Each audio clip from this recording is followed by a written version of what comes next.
जा रहा है। आम आदमी पार्टी का बजट है। आम आदमी पार्टी का पहला पूर्ण बजट है, ये सबसे बड़ी बात है। और ऐतिहासिक बजट बार बार हम इसलिए कह रहे हैं क्योंकि आम जनता से पूछ करके ये बजट बनाया गया है। अब से थोड़ी ही देर के बाद दिल्ली के वित्त मंत्री, जो दिल्ली के उप मुख्यमंत्री भी हैं, मनीष सिसोदिया बजट पेश करेंगे। इस बजट में सभी को इंतजार है कि किस तरीके की लोक लुभावन घोषणाएं करते हैं मनीष सिसोदिया। हर किसी को इंतजार है कि मनीष सिसोदिया के पिटारे से आखिरकार निकलता क्या है। उम्मीद जताई जा रही है कि बजट में ठेका कर्मचारियों और गेस्ट टीचर्स पर अहम फैसला हो सकता है। साथ ही निजी स्कूलों पर नकेल लगाने के लिए भी बजट में बड़े ऐलान की उम्मीद की जा रही है, क्योंकि आम आदमी पार्टी की सरकार की तरफ से लगातार अखबारों में जो विज्ञापन आ रहे हैं उसमें यह कहा जा रहा है कि हमने दिल्ली को बिजली पानी तो दे दिया अपने वादे के मुताबिक, लेकिन अब निजी स्कूलों की मनमानी पर लगाम लगाने का वक्त हो चला है। एक बड़ा पैनल दिल्ली के इस बजट पर चर्चा करने के लिए हमारे साथ में मौजूद है। एक बार इंट्रोड्यूस कर देना चाहूंगा मैं। देख सकते हैं आप, बीजेपी के नेता हैं आरती मेहरा, वरिष्ठ पत्रकार रामकृपाल सिंह हमारे साथ मौजूद हैं, जाने माने अर्थशास्त्री आकाश जिंदल और वरिष्ठ पत्रकार प्रदीप सिंह हमारे साथ में मौजूद हैं। आरती मेहरा जी, आपने तो बड़ी उम्मीदें लगाई ही होंगी। के साथ कहना चाहता हूं कि ये देश का पहला स्वराज बजट है।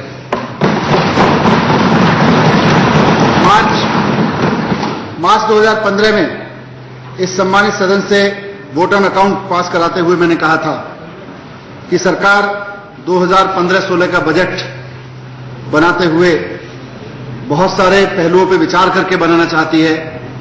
बजट के तमाम आयामों को परख के, तमाम प्रक्रियाओं को परख के उस पर बात करना चाहती है और एक पार्टिसिपेटरी प्रोसेस से बजट बनाना चाहती है, जिसमें नागरिकों से, शिक्षाविदों से, विभिन्न क्षेत्रों के स्पेशलिस्ट एक्सपर्ट से, आरडब्ल्यूएस के साथ, सिटीजन ग्रुप्स के साथ, व्यापार संगठनों के साथ, कॉरपोरेट घरानों के साथ, इन सब के साथ हमने कहा था कि हम चर्चा करेंगे और उनसे प्राप्त बहुमूल्य जानकारियों को बजट में शामिल करेंगे, बल्कि उनको बजट बनाने की प्रक्रिया में शामिल करेंगे।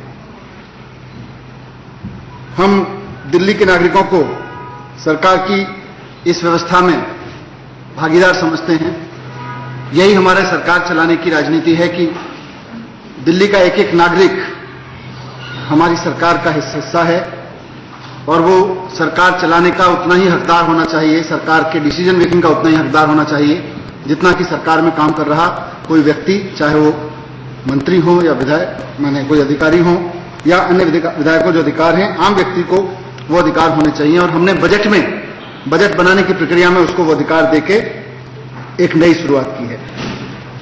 हमारी सरकार में निर्णय लेने का पहला अधिकार दिल्ली के नागरिकों का है, तो हमने इस बजट को तैयार करने सुनिश्चित किया है कि लोग अपनी इच्छा और आवश्यकता के अनुसार दिल्ली के विकास का तरीका तय कर सकें। ये एकदम आम आदमी का बजट है। दिल्ली के हर आम आदमी को, वो चाहे गरीब हो, मिडिल क्लास हो, अपर क्लास हो, जिस भी आय वर्ग से रखता हो, सबके लिए, सबकी जरूरतों को, सबके सपनों को इसमें समाहित करने का प्रयास किया गया है और वहां से निकल के ये बजट आया है। आप जानते ही हैं कि बजट तैयार करने की जो प्रक्रिया थी वो पहले सचिवालय या अधिकारियों के कक्षों तक या अधिक से अधिक जो हमारे गवर्नमेंट के सेमिनार हॉल्स हैं वहां तक सीमित रहती थी, लेकिन इस बार पूरी दिल्ली में घूम घूम के सभाएं की गई हैं। पूरी दिल्ली में नागरिकों ने स्वयं अपने लिए विकास कार्यों की सूची तैयार की है और उसकी प्राथमिकता तैयार की है, कौन सा काम कहां होना है, कब होना है, कब कैसे होना है। इससे एक बजट निकल के आया है। अध्यक्ष महोदय, मैं कहना चाहता हूं कि यही एक सही मायने में यही लोकतंत्र है कि लोग व्यवस्था को चलाएं, लोग व्यवस्था को चुनें और लोग व्यवस्था को चलाएं। इस प्रक्रिया के जरिए अपने जीवन के पर असर डालने वाले तमाम निर्णयों के लिए काम कर रहे थे। माननीय मुख्यमंत्री महोदय ने अप्रैल 2015 में बजट तैयार करने के बारे में लोगों से सुझाव देने के लिए बाकायदा अपील की थी, विज्ञापन देकर अपील की थी। नागरिकों ने भी इसमें खूब बढ़ चढ़ के हिस्सा लिया और बहुत गंभीरता से हिस्सा लिया। ऐसे ही नहीं किया कि कोई चिट्ठी भेज दी, कोई कुछ भेज दिया, कोई ईमेल भेज दी। 1500 से अधिक सुझाव आए। इसके अलावा 11 विधानसभा निर्वाचन क्षेत्रों में अलग अलग मोहल्ले में जाके सभाएं की गई, वहां विचार विमर्श किया गया, वहां के प्रमुख मुद्दों और चुनौतियों के बारे में नागरिक संगठनों, स्वयंसेवी संगठनों और इन सबके साथ विचार हुआ। इस तरह जो एकत्र जानकारी हुई और वहां से जो व्यवहारिक सुझाव मिले उसको उसको इकट्ठा करके हमने बजट तैयार किया है। तो मैं दिल्ली के नागरिकों को इस बजट को तैयार करने में दिए गए सुझावों और विचारों के लिए बहुत बहुत आभार व्यक्त करना चाहता हूं और विकास प्रक्रिया में सरकार के प्रमुख भागीदार की भूमिका निभाने वाले दिल्ली के तमाम नागरिक इस सदन की प्रशंसा के हकदार हैं, मैं ऐसा समझता हूं। दिल्ली के नागरिकों से प्राप्त बुनियादी जानकारी और सुझाव इस बजट का आधार हैं और वो उन सभी घोषणाओं में व्यक्त होंगे जो मैं आगे चल के करने जा रहा हूं। इसीलिए अध्यक्ष महोदय, मैंने इसको कहा कि ये देश का पहला स्वराज बजट है। एक्चुअली ये स्वराज लाने की दिशा में एक बहुत महत्वपूर्ण कदम है। हमारे मीडिया के कैमरों के पीछे गांधी जी की तस्वीर लगी है और इस सदन में मैं पहले भी कह चुका हूं इस बारे में कि गांधी जी ने लोकतंत्र को बहुत सरल शब्दों में परिभाषित किया है। उन्होंने कहा है कि सच्ची लोकशाही संसद, या इस सदन में कहें तो विधानसभा, संसद में बैठे हुए 20 लोग नहीं चला सकते। सच्ची लोकशाही संसद में बैठे हुए 20 लोग नहीं चला सकते, वो तो नीचे से हर एक गांव गांव तक लोगों से चलाई जानी चाहिए। ये गांधी जी ने लोकतंत्र का एक मूल मंत्र दिया है, लोकतंत्र को समझने का। और हमें लगता है इसकी शुरुआत कि यहां सदन में बैठे हुए 70 लोग, सचिवालय में बैठे हुए कुछ अफसर और कुछ मंत्री, यही सब प्रक्रिया को नहीं चला सकते। लोगों को नीचे से लेकर आना चाहिए। इसकी शुरुआत हम कर रहे हैं। हम जानते हैं कि इससे स्वराज, इतना करने भर से स्वराज नहीं आ जाएगा। स्वराज की परिकल्पना बहुत बड़ी है। हमारी पूरी राजनीति स्वराज पर टिकी हुई है कि हमको स्वराज लेके आना है, स्वराज की व्यवस्था लानी है देश में, दिल्ली में। लेकिन इस बजट के तैयार करने की जो प्रक्रिया हुई है, इससे स्वराज के रास्ते खुलेंगे। स्वराज का एक नया रास्ता यहां से खुलेगा। और जैसा किसी ने कहा भी है कि जहां से आती हो मंजिल की महक, जहां से आती हो मंजिल की महक, वो कच्चे रास्ते भी खुशगवार लगते हैं। तो ये कच्चा रास्ता सही, लेकिन बहुत खुशगवार है, क्योंकि इससे स्वराज की मंजिल की महक आ रही है। सरकार के पिछले 130 दिन के कामकाज में नागरिकों के जीवन में को बेहतर बनाने के लिए कई महत्वपूर्ण उपाय किए हैं। इनमें बिजली के बिलों में सब्सिडी, बिजली के दाम 50% किए, हर महीने 20,000 लीटर पानी फ्री मिल रहा है। ये सब सरकार कर रही है। हमारा लक्ष्य इस बजट के माध्यम से, सरकार को चलाने के माध्यम से, दिल्ली को एक वर्ल्ड क्लास स्किल सेंटर के रूप में डेवलप करना है। एक ऐसा एजुकेशन हब, नॉलेज हब बनाना है दिल्ली को, जहां जितने भी लोग रहते हैं उनके स्वास्थ्य के लिए बहुत अच्छी सुविधाएं होनी चाहिए। परिवहन व्यवस्था सबको सुलभ होनी चाहिए और पर्यावरण के अनुकूल होनी चाहिए। ऐसा सपना है जहां रोजगार की व्यवस्था हो, व्यापक संभावना हो, साथ साथ उद्योग में नए नए प्रयोगों को जगह मिले, नया सोचने वालों को पूरा स्पेस मिले। ऐसा शहर हम, ऐसा राज्य हम खड़ा करना चाहते हैं इस बजट के माध्यम से, सरकार चलाने के माध्यम से। सरकार ने बेहद पारदर्शी और कुशल तरीके से शासन की सेवाओं को आम आदमी तक पहुंचाने की प्रक्रिया शुरू भी कर दी है और सरकार दिल्ली को देश का पहला भ्रष्टाचार मुक्त राज्य बनाने के लिए बहुत तेजी से काम कर रही है। इस दिशा में बाकायदा जागरूकता अभियान चलाए जा रहे हैं। रिश्वत विरोधी हेल्पलाइन फिर से शुरू की गई है ताकि भ्रष्टाचार के खिलाफ लोगों को आवाज उठाने में सुविधा हो सके। मैं तमाम नागरिकों से अपील भी करता हूं कि वो आगे आएं और दिल्ली को देश का पहला भ्रष्टाचार मुक्त राज्य बनाने के इस अभियान में शामिल हों, इसमें सहायता करें और सुनिश्चित किया जा सके कि सरकार द्वारा खर्च किए गए प्रत्येक रुपए का हिसाब हो और उसे निर्धारित प्रयोजन के लिए खर्च किया जा सके। अध्यक्ष महोदय, यह सम्मानित सदन दिल्ली के लोगों की आकांक्षाओं की अभिव्यक्ति है। दिल्ली के लिए पूर्ण राज्य का दर्जा न केवल एक औपचारिकता भर नहीं है, बल्कि उनके द्वारा, दिल्ली के लोगों द्वारा दिए गए जनादेश और उनकी इच्छाओं को सही में पूरा करने के लिए एक अपेक्षा भी है। हम केंद्र सरकार के साथ लगातार इस मुद्दे को उठा रहे हैं। तो यह इसका एक आधार था जिस पे खड़े होकर हम इस बजट की बात कर रहे हैं। अब मैं सदन के सामने 2015-16 के लिए आय व्यय की बात करूं, उससे पहले सदन का ध्यान दिल्ली की फाइनेंशियल पोजीशन और प्राइस सिचुएशन की ओर दिलाना चाहता हूं।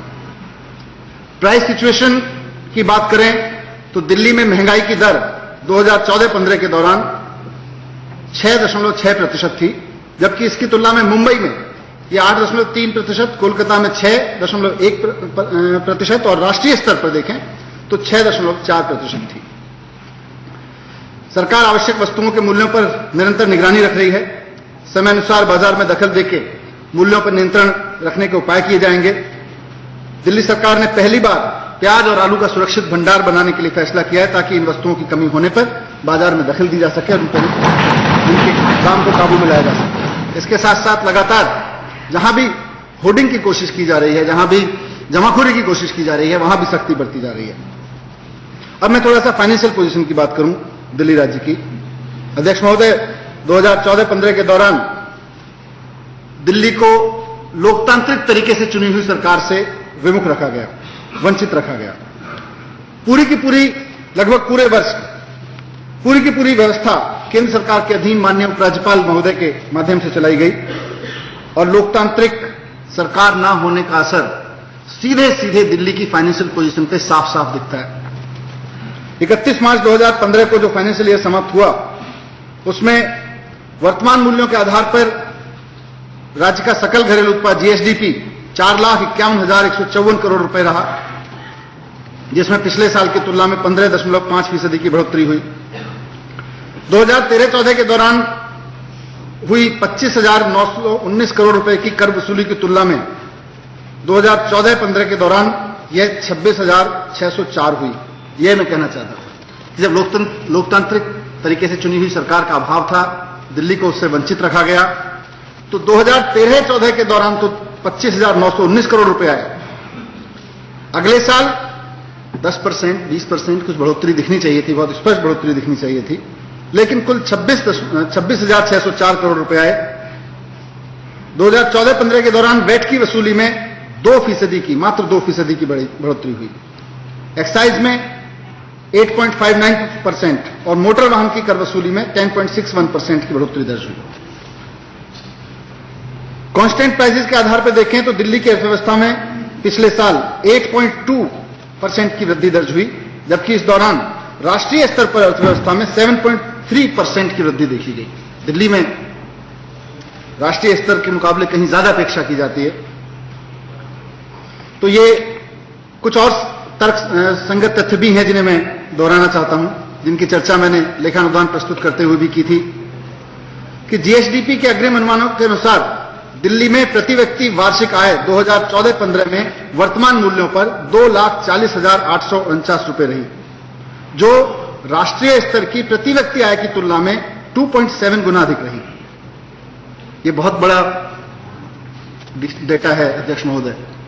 दिल्ली के लोग मेहनत करते हैं, दिल्ली के लोग कमाते हैं, दिल्ली के लोग जब मेहनत करके कमाते हैं, अपना बिजनेस करते हैं, नौकरी करते हैं, तो फिर इनकम टैक्स देते हैं। तमाम तरह के व्यापारियों को के माध्यम से तमाम तरह के व्यापार में सहयोग करते हुए सर्विस टैक्स देते हैं।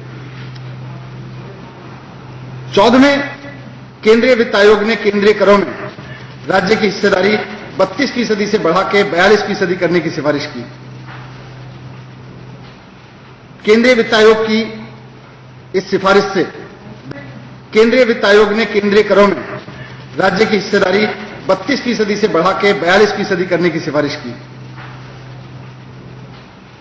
केंद्रीय वित्त आयोग की इस सिफारिश से दिल्ली को वंचित रखा गया है।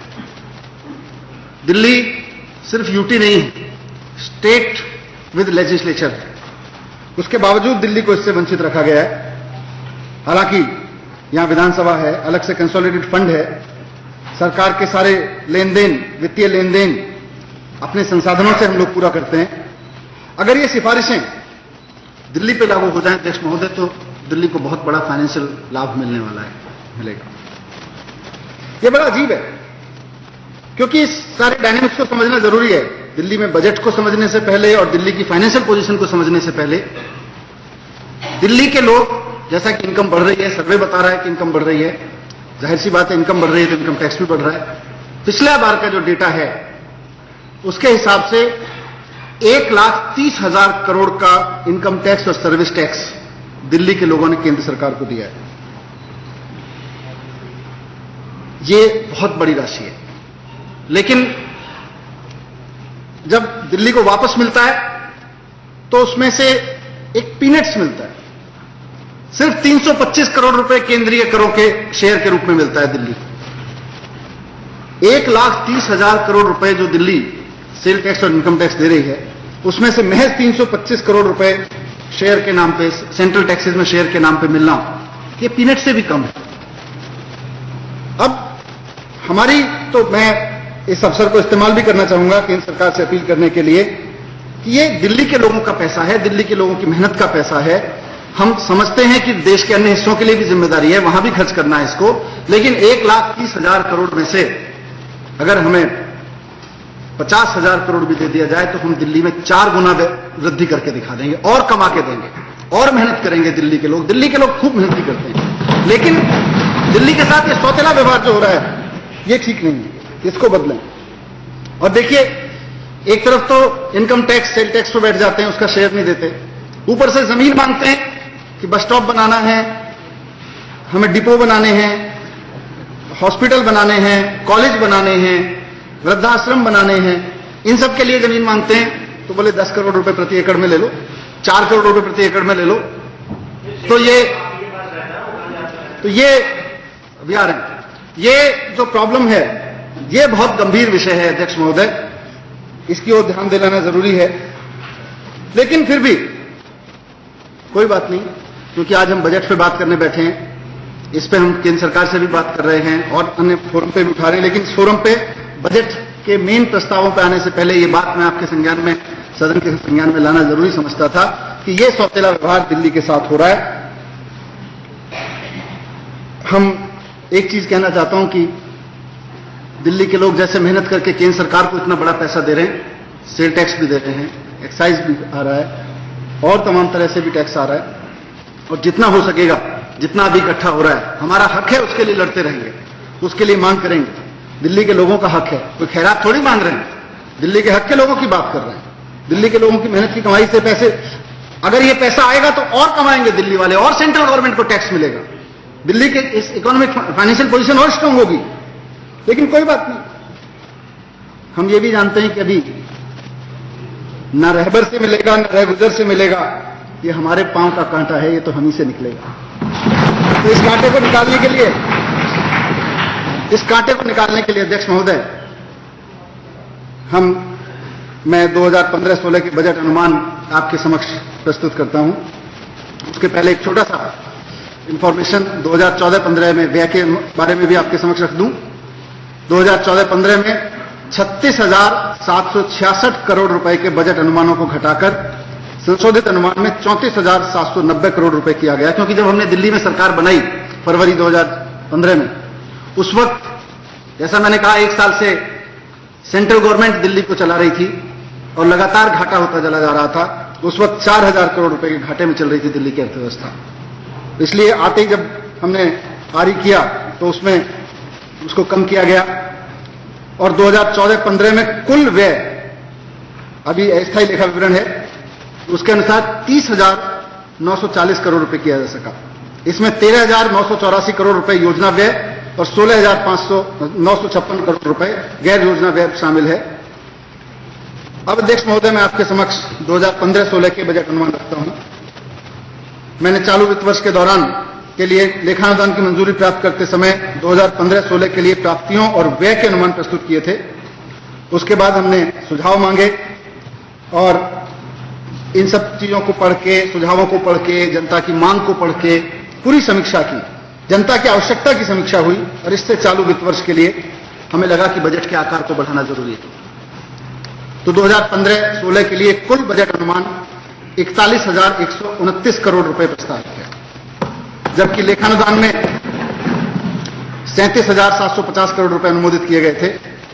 इसमें 19,000 करोड़ रुपए योजना और 22,129 करोड़ रुपए गैर योजना व्यय के रूप में प्रस्तावित हैं।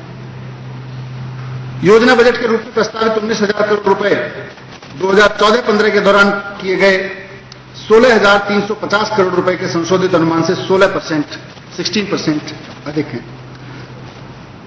और 2015-16 के बजट के लिए कुल प्रस्तावित 41,129 करोड़ रुपए की राशि 2014-15 के संशोधित अनुमान 34,790 करोड़ रुपए से 18% अधिक है।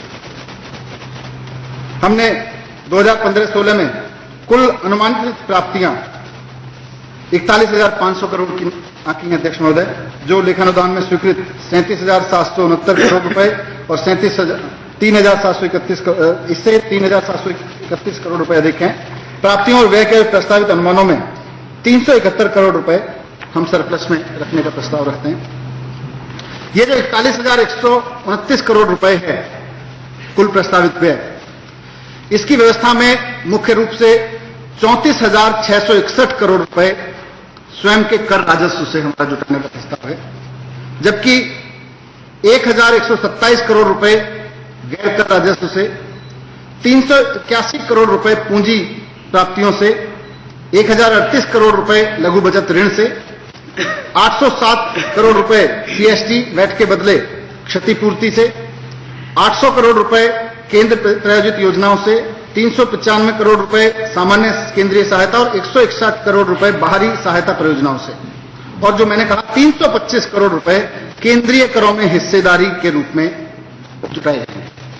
ये केंद्रीय करों में जो हिस्सेदारी है ये 41,500 करोड़ में मात्र 0.78% भी नहीं है, 0.25% की।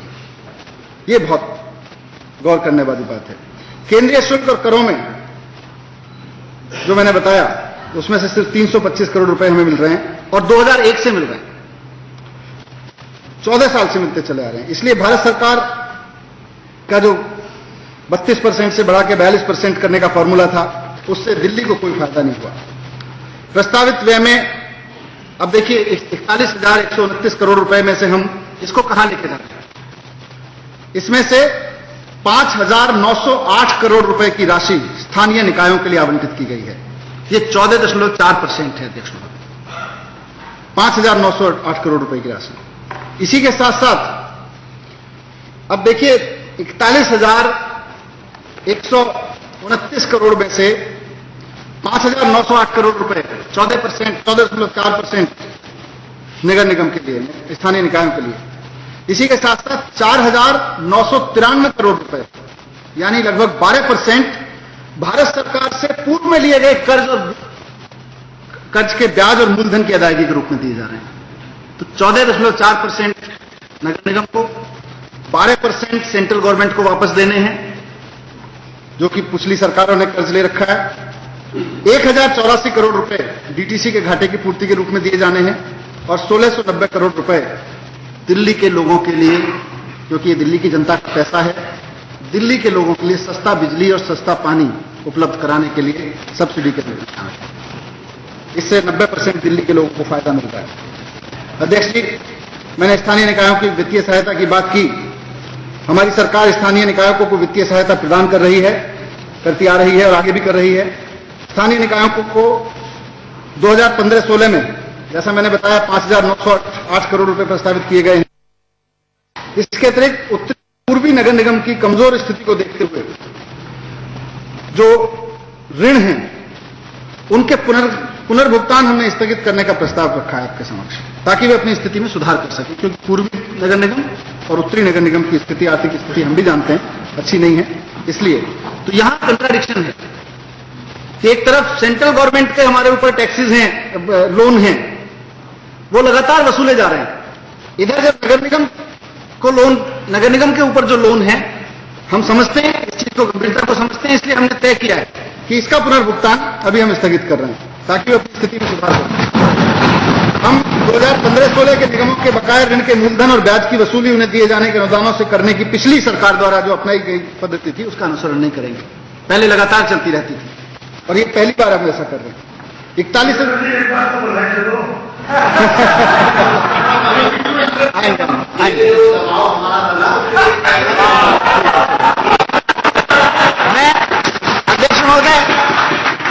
अध्यक्ष महोदय, मैं सदन की सूचना के लिए, हाँ भेजेंगे, मैं आग्रह किया था दर्शक से कोई ताली बजाए या कोई उम्मीद करे बहुमत छोड़ने वाले थे उनको इधर से बाहर निकालो। अध्यक्ष महोदय, मैं सदन को सूचित करना चाहता हूं कि नगर निगम को आप देखिए 30 जून 2014 तक, अब याद कर सकते हैं सदन में बैठे हुए लोग पक्ष विपक्ष के कि 30 जून 2014 को दिल्ली की जो व्यवस्था थी वो कहां थी, उसका केंद्र कहां था, किसके अधीन थी, कौन चला रहा था। 30 जून 2014 तक 759 करोड़ रुपए की राशि मिली थी और आज मैं आपके सामने ऐलान कर रहा हूं, तथ्य रख रहा हूं, और ये आज नहीं किया, आदरणीय मुख्यमंत्री जी ने कम से कम नहीं तो 15 दिन पहले इसको एग्जीक्यूट करा चुके हैं। 30 जून 2014 तक 759 करोड़ रुपए मिले थे पिछले फाइनेंशियल ईयर में, और इस साल 30 जून 2015 तक 1131 करोड़ रुपए दिए जा चुके हैं। 49% एक्स्ट्रा दिया जा चुका है नगर निगम को। ये मैं तो अध्यक्ष महोदय 1131 करोड़ 2014-15-16 में स्थानीय निकायों को दी जाने वाली कुल वित्तीय सहायता में 2,850 करोड़ रुपए कर संग्रह में हिस्सेदारी के रूप में 1,394 करोड़ रुपए स्टैंप और पंजीकरण शुल्क और पार्किंग शुल्क में हिस्सेदारी से संबंधित हैं। शहरी विकास, स्वास्थ्य और शिक्षा क्षेत्रों के अंतर्गत विभिन्न विकास कार्यों के क्रियान्वयन के लिए हम इस वित्त वर्ष के दौरान स्थानीय निकायों को योजना निधि के रूप में 1664 करोड़ रुपए की राशि आवंटित करने का प्रस्ताव रखते हैं। हमारी सरकार नगर निगमों को हर संभव सहायता देने के लिए वचनबद्ध है। नगर निगमों को पिछले वर्षों में इस अवधि तक जो डेटा मैंने आपके सामने रखा वो मैंने बताया कि 49% हम एक्स्ट्रा दे चुके हैं। लेकिन स्थानीय निकायों को स्वयं के संसाधन बढ़ाने और बढ़ते हुए खर्च पर नियंत्रण के लिए भी प्रेरित करते हैं। हम चाहते हैं कि वो अपने साधन भी बढ़ाएं, अपने आय के साधन भी बढ़ाएं, ताकि हमने उनसे अपील की है, हमने केंद्र सरकार से सहयोग की अपील भी की है, ताकि हम नगर निगम की पूरी मदद कर सकें, और लगातार उनकी गाइडेंस हम इसमें कर रहे हैं। मैं इस सम्मानित सदन के जरिए नगर निगमों से भी अपील करता हूं कि वे अपनी कार्यप्रणाली को सुचारू बनाएं, ताकि आने वाले महीनों में नगर प्रबंधन में कोई खामी ना आए और इस महान राज्य के लोगों को कोई कठिनाई न उठानी पड़े। अध्यक्ष महोदय, अब मैं आपके समक्ष ये जो आम आदमी पार्टी की राजनीति है, जिसके बारे में हम हमेशा कहते हैं इस सरकार की राजनीति है कि हम राजनीति करने नहीं, राजनीति को बदलने आए हैं। और चाहे वो चुनाव रहा हो, चाहे चुनाव प्रचार रहा हो, चुनाव के बाद सरकार चलाने का तरीका रहा हो, इसमें राजनीति में बहुत तेजी से परिवर्तन हुए। और आज लगभग 4 महीने के अनुभव के बाद यहां खड़ा होकर मैं आपके समक्ष कहना चाहता हूं कि अब हम राज्य नीति यानी कि राज्य को चलाने की नीति में भी बड़े बड़े परिवर्तन कर रहे हैं, व्यापक परिवर्तन कर रहे हैं। और पहले ही बजट में पार्टिसिपेटरी तरीके से बजट तैयार करना इसकी एक बहुत बड़ी मिसाल है। ये इससे न सिर्फ भ्रष्टाचार पर काबू पाने में मदद मिलेगी, बल्कि सार्वजनिक धन का दुरुपयोग रोकने में भी काफी मदद मिलेगी। हम चाहते हैं कि जनता के पैसे का कारगर और प्रभावी इस्तेमाल हो, जिसके परिणाम स्वरूप नागरिकों के लिए उनकी जरूरत के हिसाब से, उनके महत्व के हिसाब से योजनाओं को अंजाम दिया जा सके। इससे नागरिकों को सक्रिय और एकजुट रखने में भी मदद मिलती है। ये एक अलग सोशल डायनामिक्स है कि जब लोग सब कट गए, दिल्ली में पड़ोसी पड़ोसी को नहीं जानता, लेकिन जब मोहल्ला सभा होती हैं, हमने ये पार्टिसिपेटरी बजटिंग की प्रोसेस में देखा कि जब मोहल्ला सभा होती है तो सब एक दूसरे को पड़ोस के लोग आपस में बात करके आते हैं कि भाई हमें किस तरह से काम करना है, किस तरह से अपने मोहल्ले के लिए अपने जो पैसा आ रहा है सरकार से, क्योंकि डिसीजन हमको लेना है, तो आपस में संवाद बढ़ रहा है लोगों का। आपस में लोग एक दूसरे के साथ शेयर कर रहे हैं, अपने एक्सपीरियंस शेयर कर रहे हैं, अपनी नॉलेज शेयर कर रहे हैं, किस तरह से काम करना है, किस तरह से अपने मोहल्ले के लिए अपने जो पैसा आ रहा है सरकार से, क्योंकि डिसीजन हमको लेना है, तो आपस में संवाद बढ़ रहा है लोगों का। आपस में लोग एक दूसरे के साथ शेयर कर रहे हैं, अपने एक्सपीरियंस शेयर कर रहे हैं, अपनी नॉलेज शेयर कर रहे हैं। और इसका बड़ा लक्ष्य जो है वो यही है कि लोकशाही ऊपर से नहीं नीचे से चली जाए। तो ये एक बड़ी पहल है पार्टिसिपेटरी बजटिंग। दुनिया के कई देशों में ये होती रही है। मैं एक छोटा सा वाकया इस पार्टिसिपेटरी बजटिंग का आपके समक्ष जरूर रखना चाहूंगा, हालांकि मेरी फॉर्मल स्पीच भी नहीं है। हम लोग सरकार में बैठे हुए लोग या बाहर लोग जब सोचते हैं कि लोगों को क्या चाहिए, तो अपनी कल्पनाओं के आधार पर नीतियां बनाते हैं। हमें लगता है लोगों को तो फलाना चाहिए होगा, हम उस इलाके में अधिक से अधिक हम उस इलाके के 4 लोगों से मिलकर कुछ निर्णय ले लेते हैं। लेकिन जब हमने ये मीटिंग्स की, पार्टिसिपेटरी बजट की, तो बड़ा आश्चर्यजनक तथ्य सामने आया। एक इलाके में लोगों ने अपने बजट के लिए तरह तरह के प्रस्ताव रखे, 20-25 तरीके के प्रस्ताव आए। वहीं एक प्रस्ताव लाइब्रेरी बनाने का आया।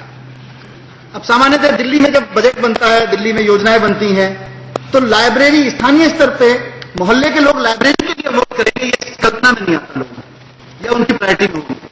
लेकिन जब 20-25 प्रस्ताव उन्होंने रखे, कहा भाई इन 20-25 प्रस्तावों में से सबसे पहले कौन सा काम कराया जाए, तो लोगों ने कहा कि लाइब्रेरी बनाइए। सबसे ज्यादा वोट लाइब्रेरी को पड़े। यह अद्भुत था।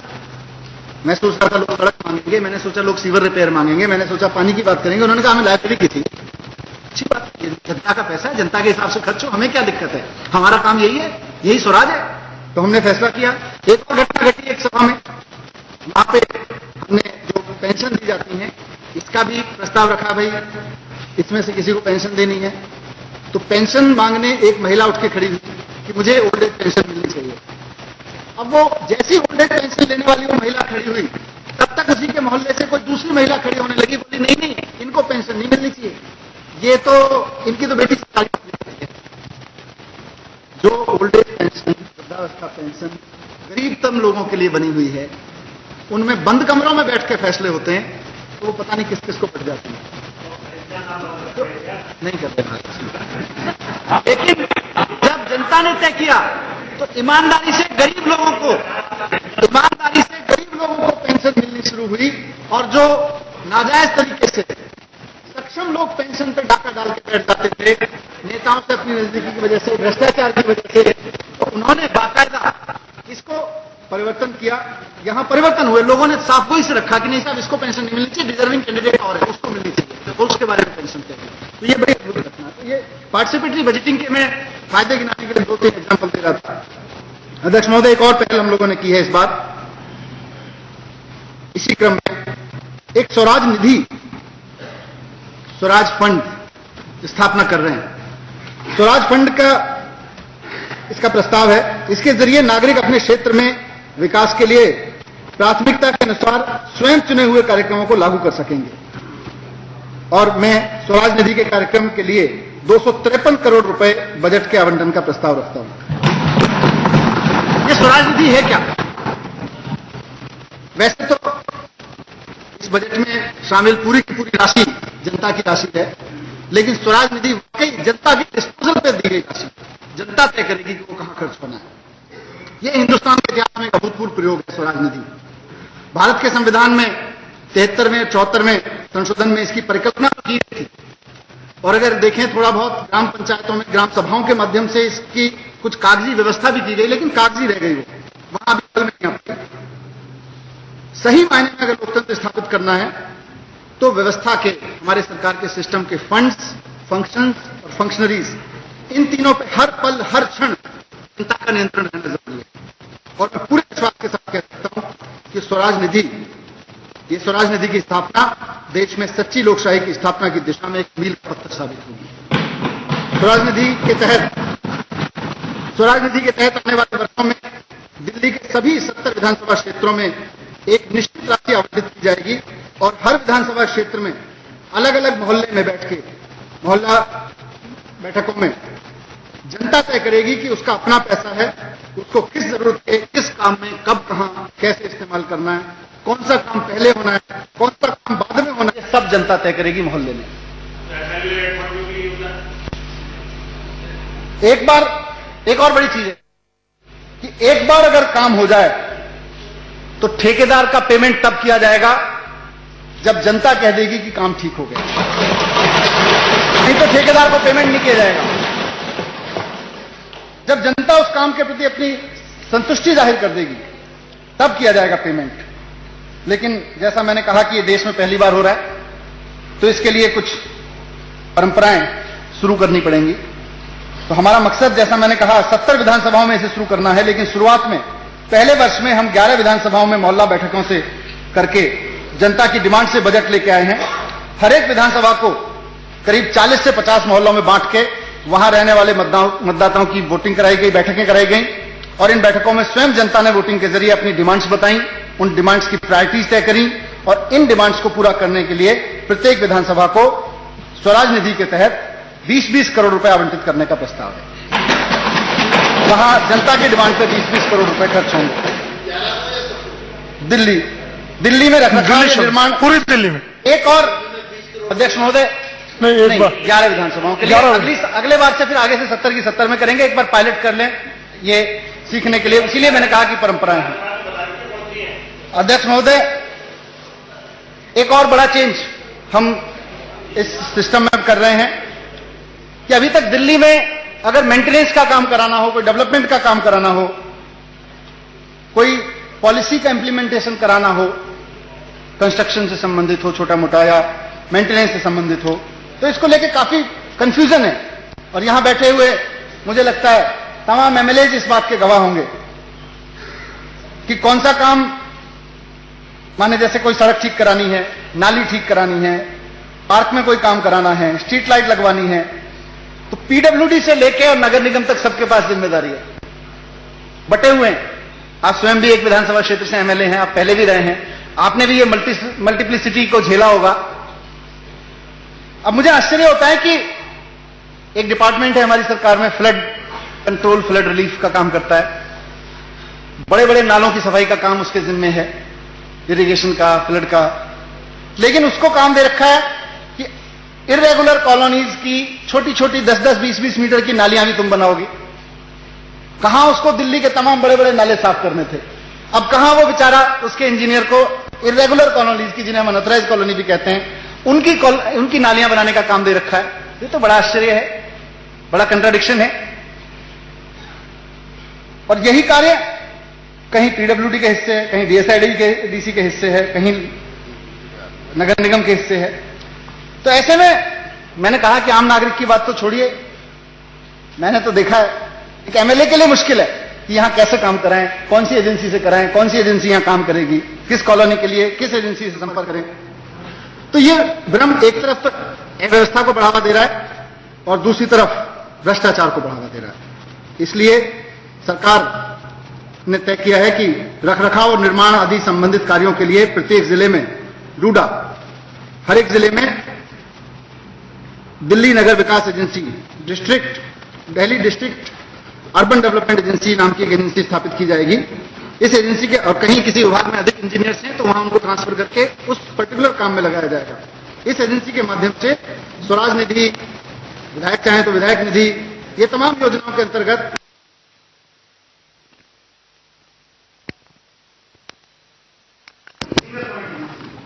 इसके मल्टीप्लिसिटी में इसके साथ साथ इस एजेंसी से अनियोजित कॉलोनियों में, ग्रामीण क्षेत्रों में हर जगह विकास कार्य कराने में सुविधा मिलेगी। और इसमें भी कंडीशन यही है कि ये भी जो काम करेगी एजेंसी, इसमें भी कोई भी काम कराए, ठेकेदार को पेमेंट तभी होगा जब वहां के जिस इलाके में काम हो रहा है वहां की जनता कह देगी कि ये काम ठीक हो गया। तो लिखा हुआ था, जो पूरी वेल इन्फॉर्म्ड जनता रहेगी, इंफॉर्मेशन दी जाएगी पहले से कि क्या काम हो रहा है, कैसे हो रहा है। जनता जब कह देगी कि ये काम ठीक हो गया तब पेमेंट की जाएगी, नहीं तो जनता की संतुष्टि पत्र के बिना पेमेंट नहीं की जाएगी। और ये जो डूडा है, ये डिस्ट्रिक्ट मजिस्ट्रेट के नेतृत्व में हर एक जिले में काम करेगा। एक और स्टेप सरकार ने उठा रही है, smart city smart governance. SDM office से तरह तरह के प्रमाण पत्र लेने में लोगों को दिक्कत होती थी। एक एप्लीकेशन डालिए, मान लीजिए कास्ट की, ओबीसी की, पता चला फादर का लाओ, अब वो फादर का असली है कि नकली है पहले दे जाओ, हम 4 दिन बाद तय करके बताएंगे, देख के अपने रिकॉर्ड बताएंगे। रिकॉर्ड आर्काइव्स में पता नहीं कहां कहां पड़े हुए हैं। तो इन सबको खत्म करने के लिए, इन सबको ठीक करने के लिए ई डिस्ट्रिक्ट सर्विसेज शुरू की हैं। सब कुछ कंप्यूटराइज कर रहे हैं और पूरी की पूरी वेरिफिकेशन प्रोसेस ई सिस्टम के जरिए जोड़ दी गई है। एग्जीक्यूटिव मजिस्ट्रेट डिजिटल सिग्नेचर के जरिए प्रमाण पत्र जारी करेंगे। ये एक बड़ा change smart city smart governance की तरफ लेके आ रहे हैं। और नागरिक अभी तक डुप्लीकेट फोटोकॉपी लेने में दिक्कत, तो जब डिजिटलाइज हो गया तो फिर तो कितनी फोटोकॉपी निकालिए, क्या फर्क पड़ता है। अपने प्रमाण पत्र की फोटोकॉपी, डिजिटल सिग्नेचर की फोटोकॉपी उनको कितनी संख्या में मिल सकती है। 12 सब रजिस्ट्रार कार्यालयों में आधुनिकीकरण ई सब रजिस्ट्रार में कर दिया गया है और 3 अन्य कार्यालयों में यह प्रक्रिया अभी चल रही है। अध्यक्ष महोदय, एक और बड़ी चीज जो हमने चुनाव से पहले दिल्ली की जनता से वादा भी किया था कि हम दिल्ली में ई गवर्नेंस, एम गवर्नेंस का जमाना लेके आएंगे। दुनिया भर में टेक्नोलॉजी, दुनिया के तमाम विकसित देशों में टेक्नोलॉजी के जरिए वहां के पॉलिटिकल लीडरशिप अपने शहरों की, अपने राज्यों की गवर्नेंस को आगे लेके चली गई है और हम वहीं अटके हुए हैं। तो ई गवर्नेंस और एम गवर्नेंस के युग में एंट्रेंस बहुत तेजी से करने के लिए, लेकिन उसके लिए जरूरी है, क्योंकि घोड़ा दे दीजिए और घोड़े बांधने की जगह ना हो तो क्या करेगा। तो इसलिए जरूरी है कि पहले शहर में ई गवर्नेंस, एम गवर्नेंस का माहौल तो बनाया जाए। तो दिल्ली को एक आधुनिक शहर बनाने की दिशा में वाईफाई की सुविधा एक बहुत बड़ा सपना है। चाहे यूथ हो, ट्रेडर हो, घरेलू गृहिणियां हो, ग्रामीण क्षेत्रों में रह रहे किसान हो, सबसे बातचीत हुई है और सबका कहना है जी वाईफाई बहुत जरूरी चीज है, इंटरनेट का कनेक्शन बहुत जरूरी चीज है। और जब हम सब कुछ ई रजिस्ट्रार, ई डिस्ट्रिक्ट ये सब शुरू कर रहे हैं तो वाईफाई उनके पास उपलब्ध होना और जरूरी है। हमने चुनाव के पहले भी इसका वादा किया था फ्री वाईफाई देने का, और सरकार बनने के बाद से इस पर लगातार काम किया है। अलग अलग एक्सपर्ट ग्रुप्स के साथ डिस्कशंस किए, कई राउंड डिस्कशंस किए, कई सारे मॉडल्स की स्टडी की, और पहले चरण में आज मैं इस बजट के माध्यम से प्रस्ताव रखना चाहता हूं कि पहले चरण में दिल्ली के सभी प्राइवेट और सरकारी कॉलेजों और ग्रामीण क्षेत्रों को निःशुल्क वाईफाई सेवा उपलब्ध कराई जाएगी। सारे कॉलेजेस में और सारे गांवों में फ्री वाईफाई सेवा उपलब्ध कराई जाएगी पहले चरण में। और 2015-16 के इस परियोजना के लिए 50 करोड़ रुपए की बजट राशि रखी जा रही है। अध्यक्ष महोदय, एक और 50 करोड़ रुपए। अध्यक्ष महोदय, एक और बड़ा नीतिगत कदम सरकार की ओर से उठाया गया है। ये ईज ऑफ डूइंग बिजनेस की बात सब करते हैं, बड़ी कंफ्यूजिंग कर रखा है। मैंने भी जब पहली बार सुना ईज ऑफ डूइंग बिजनेस क्या है, मुझे भी समझ नहीं आया। मुझे लगा कि कुछ ट्रेनिंग वगैरह होती होगी, सेंटर होगा, कुछ कोर्स होगा नया किसी कॉलेज में, लेकिन धीरे धीरे समझा बहुत ही स्पष्ट तरीके से गवर्नेंस के हिसाब से इसको डिफाइन किया गया है। लेकिन है क्या? सब कहते हैं कि हम भी ईज ऑफ डूइंग बिजनेस करेंगे, हम भी ईज ऑफ डूइंग बिजनेस करेंगे।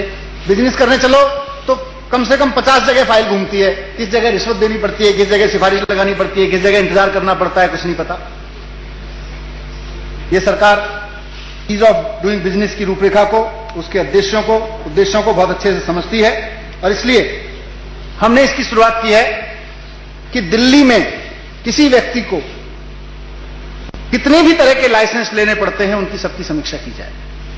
एक एक लाइसेंस की समीक्षा की जाए। उस लाइसेंस की पहली बात तो जरूरत ही क्यों है, अगर जरूरत है तो उसके लिए क्या प्रोसेस है, प्रोसेस कितनी खराब है, कितनी अच्छी है, कितनी आसान है, क्या क्या प्रॉब्लम्स हैं उस प्रोसेस में।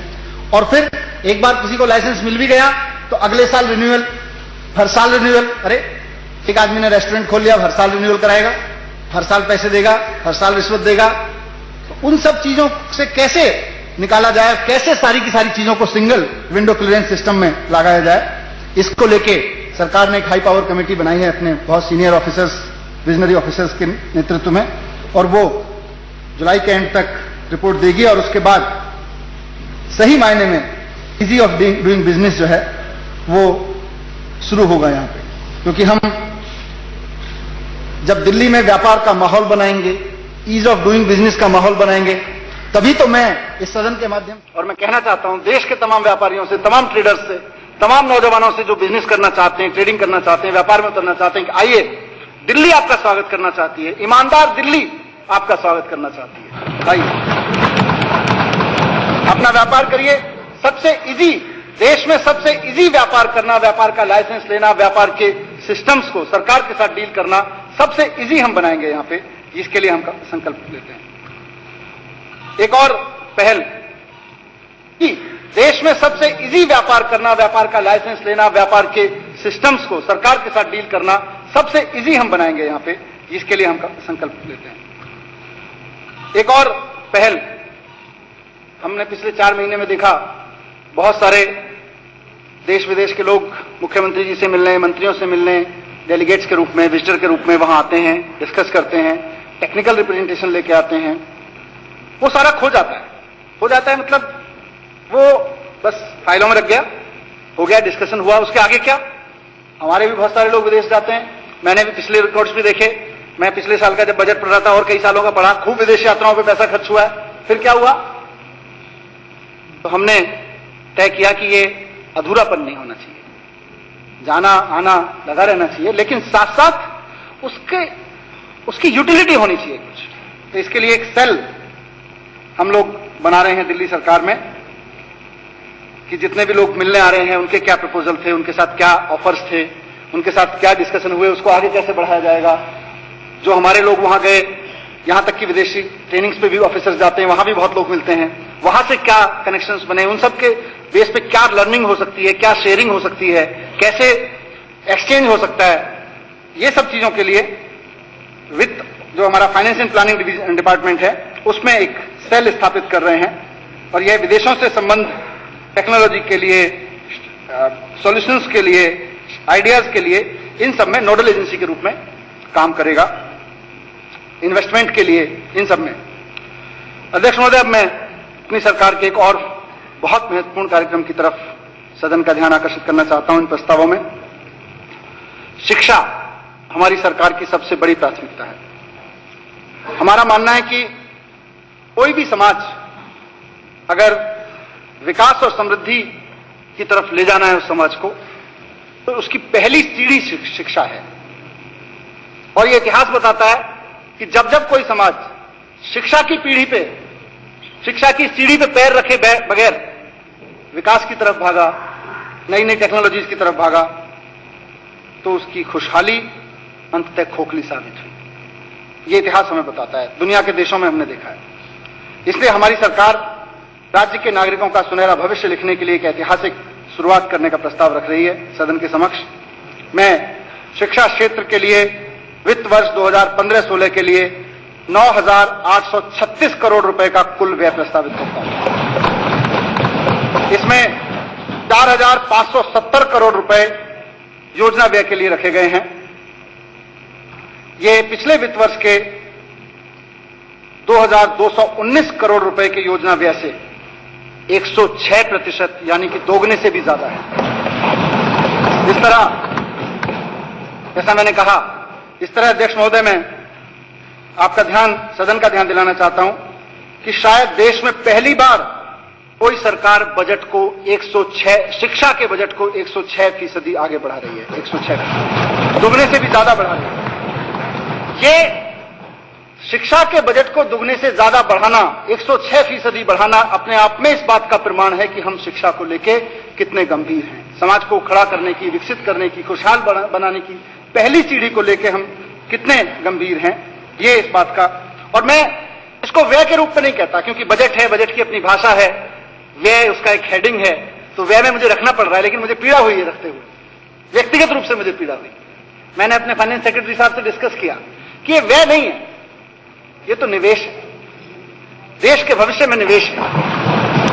ये जो हम 9,836 करोड़ रुपए का प्रस्ताव रख रहे हैं, ये वस्तुतः दिल्ली राज्य की आने वाली पीढ़ियों के और वर्तमान पीढ़ी के सुरक्षित भविष्य के लिए, खुशहाल भविष्य के लिए एक निवेश है। ये मैं प्रस्ताव रख रहा हूं सरकार का। ये बहुत ऐतिहासिक कदम है। मुझे याद नहीं आता, मैं पत्रकार भी रहा हूं, मैंने बजट भी कवर किए हैं, कि कभी किसी सरकार ने, और हमेशा मैंने पढ़ा है कि एजुकेशन कैसे नीचे जा रही है, एजुकेशन का बजट कैसे सरकार की प्रायोरिटीज पे नहीं आता। आज जब समय ने, दिल्ली के लोगों ने मौका दिया, तो हमने उस जिम्मेदारी को बहुत तहे दिल से निभाना चाहा कि शिक्षा के बजट को दोगुना किया जाए, दोगुने से ज्यादा किया जाए। वास्तव में एक ऐतिहासिक कदम है, लेकिन एक बहुत गंभीर कदम भी है। यह सिर्फ शिक्षा के बजट को दोगुना करने का रोमांच नहीं है, एक रोमांचिक फैसला नहीं है, ये बहुत जिम्मेदारी भरा फैसला है, बहुत गंभीर फैसला है।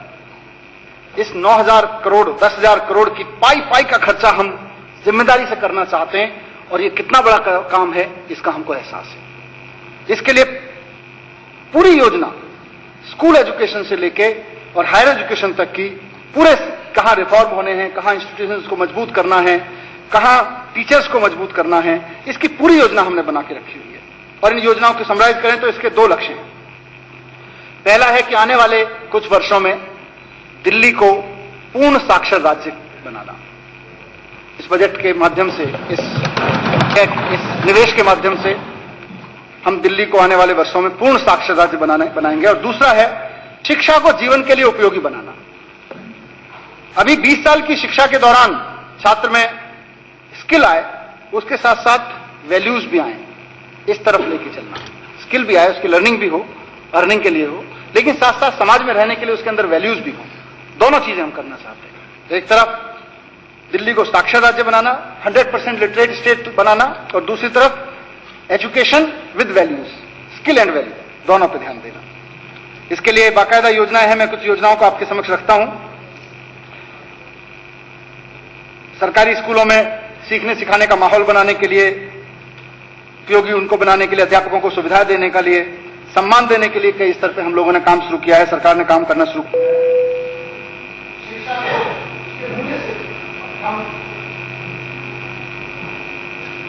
शिक्षा को हम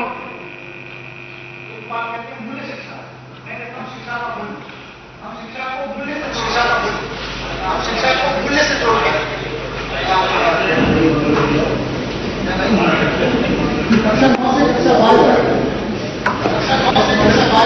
कक्षा 9 से कक्षा 12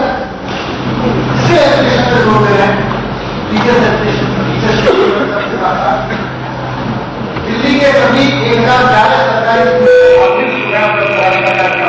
सरकारी लेकिन वर्तमान वर्ष में 50 स्कूलों को चल रहे हैं। 1011 में से 1011 में सब में काम शुरू किया है, बेसिक सुविधाएं सब में काम उपलब्ध करानी शुरू कर दी, लेकिन 50 स्कूलों को मॉडल सुविधा युक्त स्कूल बना के एक साल में दिखाएंगे और उसके बाद बाकी स्कूलों पर करेंगे अगले कुछ साल में। इसकी शुरुआत हो रही है। इनमें पढ़ाई की सारी सुविधाएं, शिक्षकों को विशेष प्रशिक्षण दिया जाना, उनको प्रोत्साहित किए जाना, उनको फाइनेंशियल इंसेंटिव देना, उनको विदेशों के साथ एक्सचेंज कार्यक्रमों में लगाना, इस तरह के इंसेंटिव्स देके वहां माहौल बनाया जाएगा। और छात्र और अध्यापक का जो अनुपात है दिल्ली के स्कूलों में शिक्षा के क्षेत्र में सबसे बड़ी चिंता का विषय है।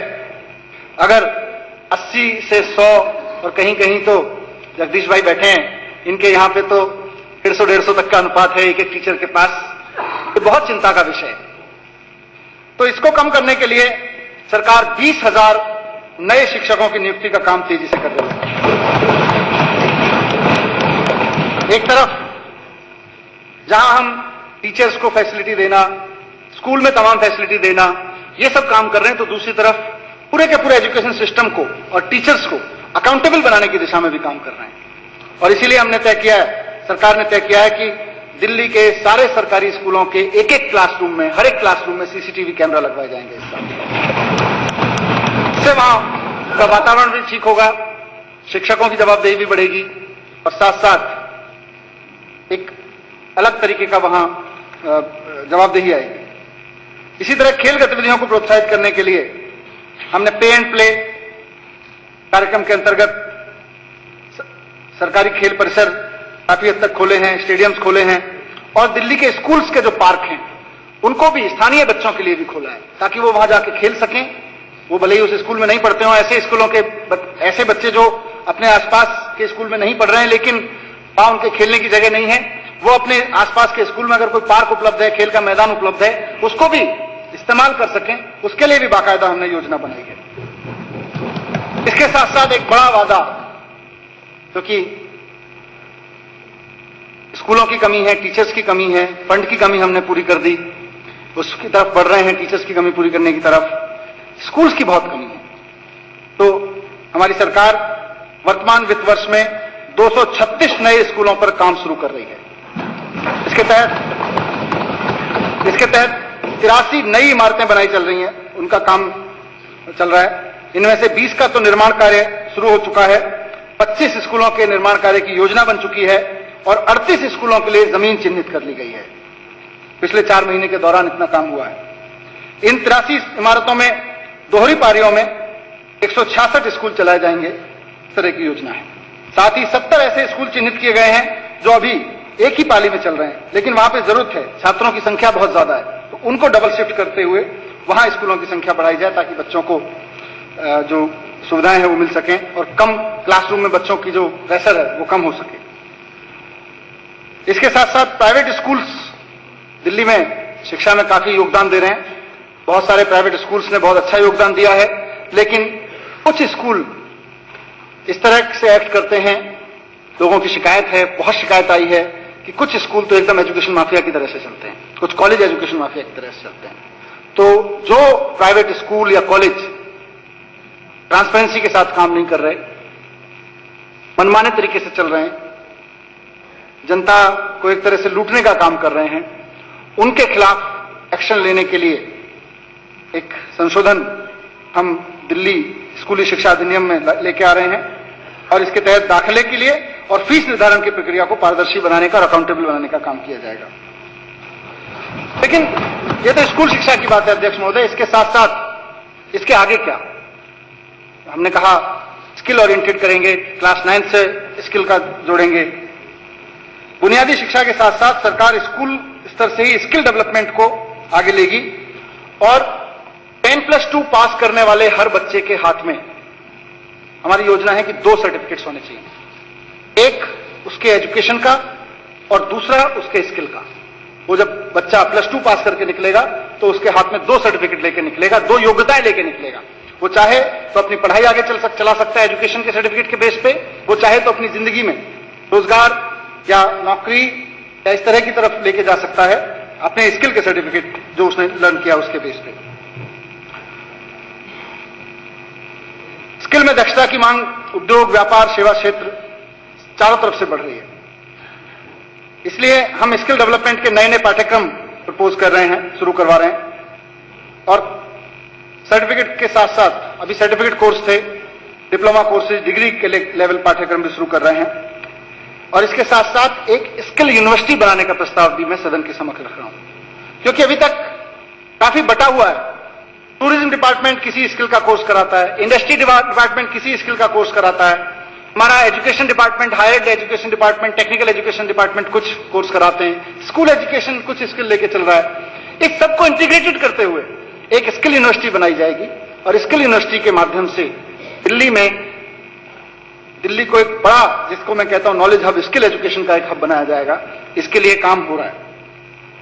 हमारा विवेक विहार में एक सेंटर चल रहा है, काफी के विधानसभा क्षेत्र में, world class skill centre Singapore government के साथ मिलकर हम कई और देशों की सरकारों से भी बात कर रहे हैं और सिंगापुर गवर्नमेंट से भी बात कर रहे हैं और जौनापुर में एक सेंटर पहले से ही प्रस्तावित है, उसको तेजी से लागू करने की बात कर रहे हैं।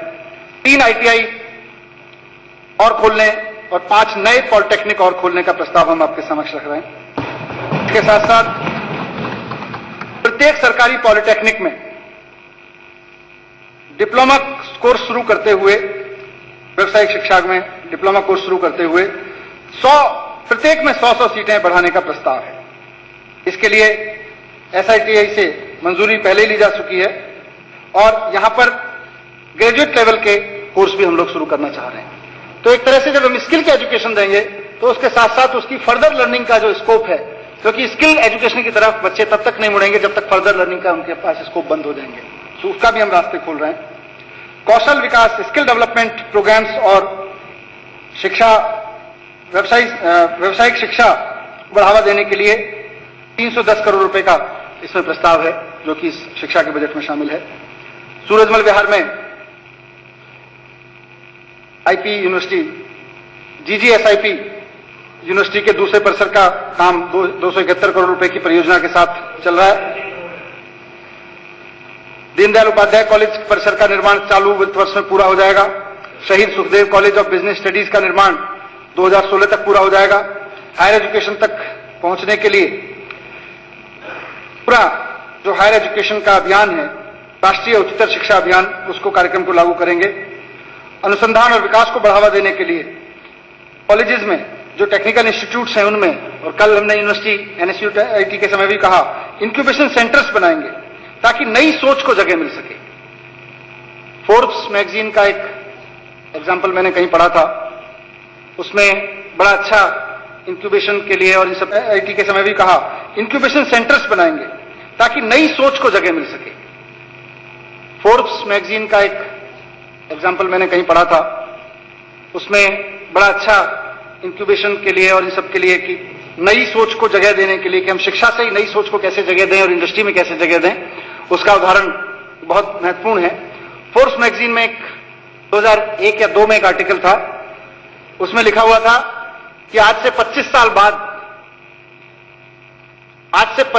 बाद का सबसे सफल आदमी अभी पैदा नहीं हुआ, और वो व्यक्ति 25 साल बाद क्या प्रोफेशन में सफल होगा, वो प्रोफेशन अभी शुरू नहीं हुआ। बहुत गंभीर बात है।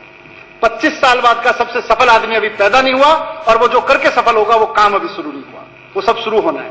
और आज हम वही देख रहे हैं। दुनिया में सबसे सफल तो काम क्या है? आप देखिए, फेसबुक, ट्विटर, ये सब चीजें और भी तमाम चीजें, फ्लिपकार्ट। मैं किसी कंपनी विशेष का नाम लेके ज्यादा वो नहीं करना चाहता, लेकिन दुनिया भर के इनोवेटिव आइडियाज ले लेके जो लड़के और लड़कियां आए हुए हैं, ये सारे कौन लोग हैं? ये 25 साल से 17 से 22 साल की उम्र में इन्होंने शुरू किया, और 25 साल तक आते आते दुनिया के सबसे सफलतम लोगों में गिने जाने लगे। आज दुनिया के कोने कोने में आप उनके नाम जानते हैं। तो इंक्यूबेशन को, इनोवेटिव आइडियाज को जगह देके हम चाहते हैं कि दिल्ली के कॉलेजेस से, दिल्ली के माहौल से कल के मार्क जुकरबर्ग और कल इस तरह के लोग यहीं से निकल के जाएं, दुनिया में नाम करें। इसके लिए कल NSUIT, नेताजी सुभाष प्रौद्योगिकी संस्थान को यूनिवर्सिटी में बदलने का प्रस्ताव ये सदन कल पास कर चुका है। अध्यक्ष महोदय, मैं शिक्षा के बाद जो सबसे बड़ी जरूरत है इंसान की, स्वास्थ्य, उस पर आता हूं। क्योंकि शहर को अगर खुशहाल बनाना है तो सिर्फ कंक्रीट के स्ट्रक्चर से नहीं बनाया जाता। शहर खुशहाल होगा, शहर विकसित होगा, उसका पैमाना यह है कि वहां के रहने वाले लोग कितना पढ़े लिखे हैं, उनके रोजगार कैसे हैं, और साथ साथ उनका स्वास्थ्य कैसा है, उनकी स्वास्थ्य की सुविधाएं कैसी हैं। बुनियाद यहां है। दिल्ली में स्वास्थ्य सेवाओं की स्थिति कमजोर है, तो इसके लिए स्वास्थ्य सेवाओं में सुधार लाना सरकार की बहुत बड़ी प्राथमिकता है। मैं वर्ष 2015-16 में स्वास्थ्य क्षेत्र पर कुल 4,787 करोड़ रुपए का व्यय प्रस्तावित करता हूं। इसमें से 3,138 करोड़ रुपए योजना व्यय के रूप में शामिल है। ये 2014-15 के 2,164 करोड़ रुपए की योजना व्यय से 45% अधिक। तो अध्यक्ष महोदय, आप देख रहे हैं कि शिक्षा का बजट दोगुने से ज्यादा किया जा रहा है, साथ साथ स्वास्थ्य का बजट भी लगभग 1.5 गुना किया जा रहा है। यह भी एक ऐतिहासिक कदम है। हेल्थ केयर के बुनियादी ढांचे में विस्तार के लिए हमारी सरकार सभी निर्माणाधीन नए अस्पताल परियोजनाओं को तेजी से चला रही है। उनकी हमने पूरी समीक्षा की है, और हमने स्वास्थ्य मंत्री जी लगातार काम करके देख रहे हैं कि पिछले 65 साल में दिल्ली में स्वास्थ्य सेवाओं में 10,000 बिस्तर उपलब्ध कराए गए। स्वास्थ्य मंत्री जी ने सारी योजनाओं की समीक्षा की है। एक एक योजना पर दिन रात बैठ के समीक्षा करने के बाद उन्होंने ये देखा कि पिछले 65 साल में महज 10,000 से थोड़े ज्यादा बेड्स के मेडिकल फैसिलिटीज दिल्ली में उपलब्ध हुई। हमारी सरकार इसको बहुत बड़े चैलेंज के रूप में लेती है। फाइनेंशियल रिसोर्सेज 1.5 गुना किया है, जरूरत पड़ेगी तो और भी बढ़ा लेंगे, और जरूरत पड़ेगी कि दिल्ली की जनता से और लेके आएंगे। और इसके लिए योजना बनाई है कि अगले 2.5 साल में 10,000 बेड्स और बढ़ाए जाएंगे। इसमें नए अस्पताल भी शामिल हैं, पुराने अस्पतालों का ऑप्टिमम यूज भी शामिल है। इस तरह से 10,000 बेड्स अगले 2.5 साल में बढ़ाए जाएंगे। उसकी पूरी योजना पे काम होना शुरू हो गया है। मैं पूरी उम्मीद करता हूं कि इस साल के अंत तक, इस वित्त वर्ष के अंत तक करीब 1,000 बेड्स तो बढ़ चुके होंगे। सरकार महरौली, महिपालपुर, पीतमपुरा, मंडावली, फाजलपुर, गीता कॉलोनी, पांडव नगर और द्वारका में दिल्ली विकास प्राधिकरण से, जैसा मैंने कहा, नए नए प्लॉट खरीदना पड़ता है, तो 10 नए प्लॉट खरीदने की योजना बना रही है ताकि स्वास्थ्य ढांचे में और बढ़ोतरी की जा सके। अगले 2 साल में 11 मौजूदा अस्पतालों को नया रूप देने और उनके उन्नयन की योजना है, ताकि बिस्तरों की समीक्षा में क्षमता में 4,000 बिस्तर और इससे जोड़े जा सकेंगे, जो मैंने 10,000 का किया। इसके लिए प्लॉट खरीदने के लिए 210 करोड़ रुपए के बजट का प्रावधान है। सरकार से बात कर रहे हैं, अगर स्वास्थ्य सेवाओं में केंद्र सरकार ने दे दिया तो 210 करोड़ रुपए स्वास्थ्य सेवा के किसी दूसरे कार्यक्रम में लगेंगे। सरकार पूरी दिल्ली में एक और बड़ा इनिशिएटिव ले रही है। अभी तक लोगों को इलाज कराने के लिए सुबह 4 बजे जाके किसी बड़े हॉस्पिटल में जाना पड़ता है, वहां लाइन लगानी पड़ती है, फिर डॉक्टर साहब आएंगे तो डॉक्टर देखेंगे नंबर लग के, फिर टेस्ट होने के लिए अगले दिन की कोई डेट मिलती है आगे की कोई, और फिर डॉक्टर साहब से अगले कोई डेट मिलती है, टेस्ट की रिपोर्ट कब आती है। बहुत प्रॉब्लम्स हैं इसमें।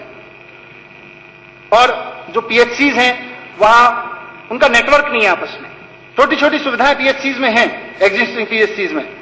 तो जो एग्जिस्टिंग पीएचसीज हैं उनको, जो डिस्पेंसरीज हैं, उनको और पुख्ता करके उनका नेटवर्किंग किया जाए ताकि एक दूसरे से उनको सहायता मिल सके, उनकी फैसिलिटीज की एक दूसरे से सहायता मिल सके, उनकी एक्सपर्टीज की सहायता मिल सके। इसके साथ साथ 1000 नए मोहल्ला clinic, it's like neighbourhood clinic शुरू किए जाएंगे।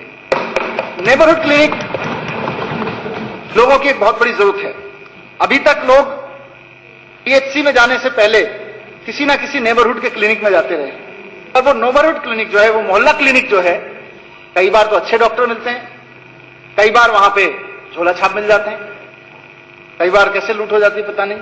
तो इन सब चीजों से ठीक करने के लिए 1000 नए नेबरहुड क्लिनिक पूरी दिल्ली में स्थापित करने का प्रस्ताव है, जिनमें से 500 नए क्लिनिक इसी साल खोले जाएंगे वहां पे, और इसका लैब्स का और इन सबका एक नेटवर्क तैयार करके वहां बेसिक बीमारियों को दिखाने से लेकर टेस्ट तक की सभी सुविधाएं वहां पे रहेंगी, वहां उसके नेटवर्क में रहेंगी। इसके लिए 125 करोड़ रुपए के बजट का प्रावधान है। मूलड़बंद, मदनपुर खादर फेज 1 फेज 2 में, Bindapur pocket, school block Shakarpur, Rohini sector 4, Rohini sector 21 और सावदा घेबरा में 8 औषधालय के भवनों का निर्माण पूरा कर लिया गया है। किडनी खराब होने से पीड़ित निर्धन रोगियों को मुफ्त डायलिसिस सेवा प्रदान करने के लिए सरकारी निजी भागीदारी पीपीपी मॉडल के तहत राजीव गांधी सुपर स्पेशलिटी अस्पताल और लोकनायक अस्पताल में 40 यूनिटें चालू कर चुकी है और 35 और यूनिट इसकी स्थापित करेगी। इसके साथ साथ कैट एम्बुलेंस के मौजूदा बेड़े में 100 बुनियादी और 10 अत्याधुनिक मॉडल जीवन रक्षक एम्बुलेंस गाड़ियां पीपीपी मॉडल के माध्यम से जोड़ने का प्रस्ताव है। अभी 165 हैं, 165 को बढ़ा के 1.5 गुना करके लगभग इसमें 110 और जोड़ा जाएगा। लोकनायक अस्पताल में नया अत्याधुनिक ट्रॉमा उपचार केंद्र सरकार खोलने का प्रस्ताव रख रही है। इसमें विशेष रूप से खिलाड़ियों को, क्योंकि जब हम खेल को प्रोत्साहन दे रहे हैं तो खिलाड़ियों के इलाज की अलग से विशेष व्यवस्था भी जरूरी है। तो खेलों के दौरान घायल होने वाले खिलाड़ियों को चिकित्सा सुविधा प्रदान करने के विशेषज्ञ, इस पर विशेषज्ञता पर ध्यान दिया जाएगा और इसमें ऑपरेशन थिएटर सुविधाओं सहित 100 ट्रॉमा बिस्तरों की व्यवस्था होगी। 42 प्राइवेट अस्पतालों में ऑनलाइन निःशुल्क बिस्तर बुक कराने की सुविधा उपलब्ध कराई जा रही है। रैन बसेरों और झुग्गी झोपड़ियों बस्तियों के चिकित्सा व्यवस्था सुदृढ़ की जाएगी। एक और कार्यक्रम इंद्रधनुष कवच के जरिए एक अभियान के रूप में दिल्ली के सभी बच्चों को टीकाकरण का काम लागू किया जा रहा है। अभी दिल्ली के 40% बच्चे टीकाकरण के रेंज से बाहर हैं।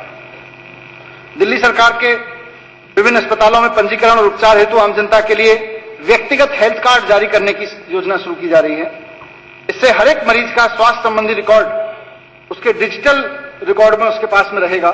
इससे वो किसी भी डॉक्टर के पास, किसी भी अस्पताल में जाए तो उसकी हिस्ट्री और उसको क्या ट्रीटमेंट दिया गया वो पूरा उससे अवेलेबल हो सकता है। दिल्ली के नागरिकों को धर्मार्थ क्लिनिकों और अस्पतालों के जरिए मुफ्त दवाएं उपलब्ध कराने के लिए भी व्यवस्था है। सभी दवाएं सितंबर 2014 में रोहिणी में शुरू हुए 100 सीटों वाले डॉक्टर बीएस मेडिकल कॉलेज का निर्माण कार्य पूरा हो चुका है। इसके लिए केंद्र सरकार और मेडिकल काउंसिल ऑफ इंडिया से जल्द मंजूरी के प्रयास किए जा रहे हैं ताकि अगले सत्र से, ये वाले सेशन से यहां पे पहला बैच हम शुरू कर सकें। ये कुछ प्रस्ताव। इसके साथ साथ खाद्य पदार्थों में मिलावट रोकने के लिए सरकार ने खाद्य व्यापार प्रदाताओं के पंजीकरण के लिए एक सुविधा केंद्र खोला है। यह मॉडर्न लैब फूड सिक्योरिटी के लिए बहुत जरूरी है। मिलावट होती है, अभी हम लोग जूझ रहे हैं कि किस खाने में क्या मिला हुआ था, उन सब के लिए भी मॉडर्न लैब सरकार प्रस्तावित कर रही है। अध्यक्ष महोदय, शिक्षा और स्वास्थ्य के साथ साथ एक दिल्ली की बहुत बड़ी समस्या है परिवहन। एक बहुत बड़े चिंतक हुए हैं एनरिक पेनोलोसा, उन्होंने एक बड़ी अच्छी कोटेशन कही है, मैं यहां आपके इस सदन के समक्ष रखना चाहता हूं। A developed country is not a place where poor have cars, it's where the rich use public transport. एक विकसित देश वो नहीं है जहां गरीब लोग भी कार से चलने लगे। विकसित देश वो है जहां अमीर और समृद्ध लोग भी सार्वजनिक परिवहन व्यवस्था का इस्तेमाल करते हुए बसों में चलने लगे। लेकिन सक्षम और संभ्रांत वर्ग के लोग सार्वजनिक परिवहन का इस्तेमाल तो तब करेंगे जब वो क्रेडिबल हो, उसके बस के आने की गारंटी हो, उसमें जगह मिलने की गारंटी हो, उसमें सुविधाएं हो। तो इसके लिए सरकार ने काफी स्टडी की है और जब हम स्मार्ट सिटी की बात कर रहे हैं, दिल्ली की स्मार्टनेस यहीं से होनी शुरू होगी, ऐसा मैं पूरी उम्मीद रख रहा हूं। इसमें सार्वजनिक स्थानों का बंटवारा, माने इस तरह की व्यवस्थाएं बना रहे हैं ताकि लोग अपने सफर की योजना बना सकें, सब कुछ ऑनलाइन कर सकें। आप यहां बैठे, आपको यहां से बाहर मेट्रो मिल जाएगी, जिस मेट्रो स्टेशन पे आप उतरेंगे उससे 5 मिनट पहले आप अपने मोबाइल पे देख लें कि यहां पे आने वाली बस, जिस स्टॉप पे मैं उतरने वाला हूं, अब उस बस स्टॉप पे कोई बस आने वाली है, वो बस आपके मोबाइल पे आपको पता चल जाएगा कि 5 मिनट में 10 मिनट में आने वाली है। वो एसी बस आपको चाहिए तो एसी बस कितनी देर में आएगी, ऑर्डिनरी बस कितनी देर में आएगी, उसमें कितनी सीटें खाली हैं, ये सब चीजें करने का जो प्रस्ताव है, इसी को स्मार्ट सिटी कहेंगे। और ये चीजें काफी हद तक की भी गई, ये शुरुआत की गई थी, ये लंबित पड़ी है योजनाएं, इनको और रिफाइन करके और दिल्ली में व्यापक करके लगाने की योजना है, क्योंकि इंटीग्रेटेड नहीं होगा। मैं मेट्रो से जाऊंगा, उसके बाद मुझे बस मिलेगी कि नहीं मिलेगी, वहां से मैं उतरूंगा तो ई रिक्शा या ऑटो तक को, आप मेट्रो में जाएं, आप बस में जाएं, आप ऑटो में जाएं, सबको इंटीग्रेटेड करने की योजना है। सबको एक बार इंटीग्रेटेड करेंगे और आने वाले समय में अभी उसको हम लोग वर्कआउट कर रहे हैं किस तरह से हो। इंटीग्रेटेड फेयर करने की भी योजना है कि आप घर से निकलें, इंटीग्रेटेड आपके पास टिकट हो, आपको जगह जगह टिकट खरीदने की जरूरत ना हो, आप उसी से मेट्रो में बैठ जाएं, उसी से बस में बैठ जाएं, उसी से ऑटो लेके निकल जाएं। ये सब भी योजना कर रहे हैं। इसमें थोड़ा सा समय लगेगा, लेकिन इसको पूरी दिल्ली में कैसे स्टडी करके लागू किया जाए, इस पे स्टडी पूरी चल रही है और ये संभव है, असंभव चीज नहीं है। अध्यक्ष महोदय, 2015-16 में परिवहन क्षेत्र के लिए कुल प्रस्तावित 5,085 करोड़ रुपए हैं। मैं परिवहन क्षेत्र के लिए योजना बजट के रूप में 3,695 करोड़ रुपए का प्रस्ताव रख रहा हूं, जो 2014-15 में व्यय की गई राशि से 23% अधिक है। मैं निजी क्षेत्र की व्यापक वित्त व्यवस्था के जरिए सड़क क्षेत्र में निवेश बढ़ाने का भी प्रस्ताव रखता हूं। सड़कों के विकास, संचालन, रखरखाव में निजी क्षेत्र को आकर्षित करने के लिए सार्वजनिक निजी भागीदारी का एक समुचित मॉडल सरकार तैयार कर रही है और जल्द ही इसको अमल में लाने में काम शुरू हो जाएगा। सरकार 2016 के अंत तक डीटीसी के तहत 1380 सेमी लो फ्लोर बसें और 500 मिडी बसें खरीदेगी और क्लस्टर स्कीम के अंतर्गत 1000 नई बसें जोड़ेगी। हम यात्रियों को अलग, जैसा मैंने कहा, एसी, नॉन एसी, कंफर्ट के हिसाब से आप संभ्रांत वर्ग को भी अगर उसकी कार से बाहर निकाल के बस में लाना चाहते हैं तो आपको बसों का उपलब्धता और स्तर डायनेमिक रखना पड़ेगा, उसमें डायनेमिज्म लाना पड़ेगा। तो सरकार अलग अलग विशेषज्ञताओं वाली 10,000 बसें सार्वजनिक निजी भागीदारी क्लस्टर योजना के तहत निजी क्षेत्र से लाने का प्रस्ताव कर रही है। इसके लिए हमें बस डिपो बनाने के वास्ते डीडीए से करीब 500 एकड़ जमीन प्राप्त करनी होगी। हमारी सरकार बस डिपो के लिए निःशुल्क भूमि के आवंटन के वास्ते शहरी विकास मंत्रालय के साथ बातचीत कर रही है और हमें उम्मीद है कि वहां से सकारात्मक जवाब मिलेगा। हम बसों के लिए निर्धारित विशेष लेन भी बनाने पर प्रस्ताव रखेंगे ताकि बसों की आवाजाही, जब इतनी संख्या में बसेज हों और लोग बसों में चलना तेजी से शुरू करेंगे तो फिर बसों की आवाजाही निर्बाधित और सुचारू रूप से चल सके। एनसीआर में प्रचालन के लिए 5,500 नए ऑटो परमिट जारी किए जा रहे हैं। द्वारका, रोहिणी, सेक्टर 28 और नरेला में नए बस टर्मिनल बनाए जाएंगे। इन टर्मिनलों में बस यात्रियों, विशेषकर महिला बस यात्रियों के लिए सभी यात्री सुविधाएं उपलब्ध होंगी। करीब 1200 नए बस क्यू शेल्टर बनाने का भी प्रस्ताव है। मेट्रो परियोजना के फेज 3 में 6 कॉरिडोर बनाए जा रहे हैं, जिससे दिल्ली में 117.57 किलोमीटर मेट्रो रेल नेटवर्क का विस्तार होगा। फेज 3 के 2 कॉरिडोर चालू वित्त वर्ष में पूरे होने की आशा है। केंद्रीय सचिवालय से आईटीओ तक मेट्रो लाइन जून 2015 में चालू कर दी गई है और कश्मीरी गेट तक इसका विस्तार मार्च 2016 तक पूरा हो जाएगा। जहांगीरपुरी से बादली कॉरिडोर का निर्माण कार्य भी इस वर्ष के दौरान पूरा हो जाएगा। चालू वित्त वर्ष के दौरान 64 मेट्रो फीडर रूट पर 304 नई मिनी बसें शुरू की जाएंगी मेट्रो फीडर के लिए। मैं चालू वित्त वर्ष में डीएमआरसी के लिए 1217 करोड़ रुपए प्रस्तावित करता हूं। बारापुला नाला पर जवाहरलाल नेहरू स्टेडियम से आईएनए अरविंदो मार्ग तक एलिवेटेड रोड का दूसरा चरण चालू वित्त वर्ष के दौरान पूरा हो जाएगा। इस एलिवेटेड रोड के तीसरे चरण के दौरान 17 करोड़ रुपए प्रस्तावित करता हूं। बारापुला नाला पर जवाहरलाल नेहरू स्टेडियम से आईएनए अरविंदो मार्ग तक एलिवेटेड रोड का दूसरा चरण चालू वित्त वर्ष के दौरान पूरा हो जाएगा। इस एलिवेटेड रोड के तीसरे चरण के दौरान सराय काले खां से मयूर विहार तक निर्माण कार्य इसी वित्त वर्ष में शुरू किया जा चुका है। विकासपुरी से वजीराबाद कॉरिडोर की कंपोजिट परियोजना चालू वित्त वर्ष में पूरी की जाएगी, जिसके अंतर्गत एलिवेटेड रोड और फ्लाईओवर शामिल हैं। इससे आउटर रिंग रोड पर 20 किलोमीटर मार्ग जो है वो सिग्नल फ्री हो जाएगा। सिग्नेचर ब्रिज परियोजना का निर्माण कार्य लंबे समय से अटका हुआ 75% पूरा हो गया है और यह पुल अब जून 2016 में यातायात के लिए खोल दिया जाएगा, तब तक पूरा कर लिया जाएगा। बाहरी रिंग रोड पर राव तुलाराम जंक्शन पर पैरेलल फ्लाईओवर के निर्माण और बीजे मार्ग रिंग रोड पर जंक्शन पर अंडरपास के निर्माण की योजना 314 करोड़ रुपए की लागत से शुरू की गई है और इसे अगले साल तक पूरा किया जाएगा। और जैसे मैंने कहा कि लास्ट माइल कनेक्टिविटी महिला सुरक्षा के दृष्टिकोण से भी और हर वर्ग हर उम्र के लोगों के सार्वजनिक परिवहन प्रणाली को यूज करने के पॉइंट से इंपॉर्टेंट है। तो लास्ट माइल कनेक्टिविटी कायम करने के लिए हम दिल्ली में ई रिक्शा को बढ़ावा दे रहे हैं।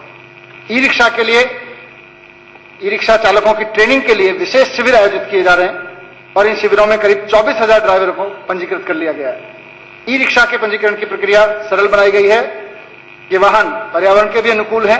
इसे देखते हुए ई रिक्शा चालकों को ई रिक्शा की खरीद पर 15,000 करोड़ रुपए की सब्सिडी देने का 15,000 रुपए की, माफ कीजिएगा, हाँ, पर रिक्शा 15,000 रुपए की सब्सिडी देने का प्रस्ताव है ई रिक्शा की खरीद पर।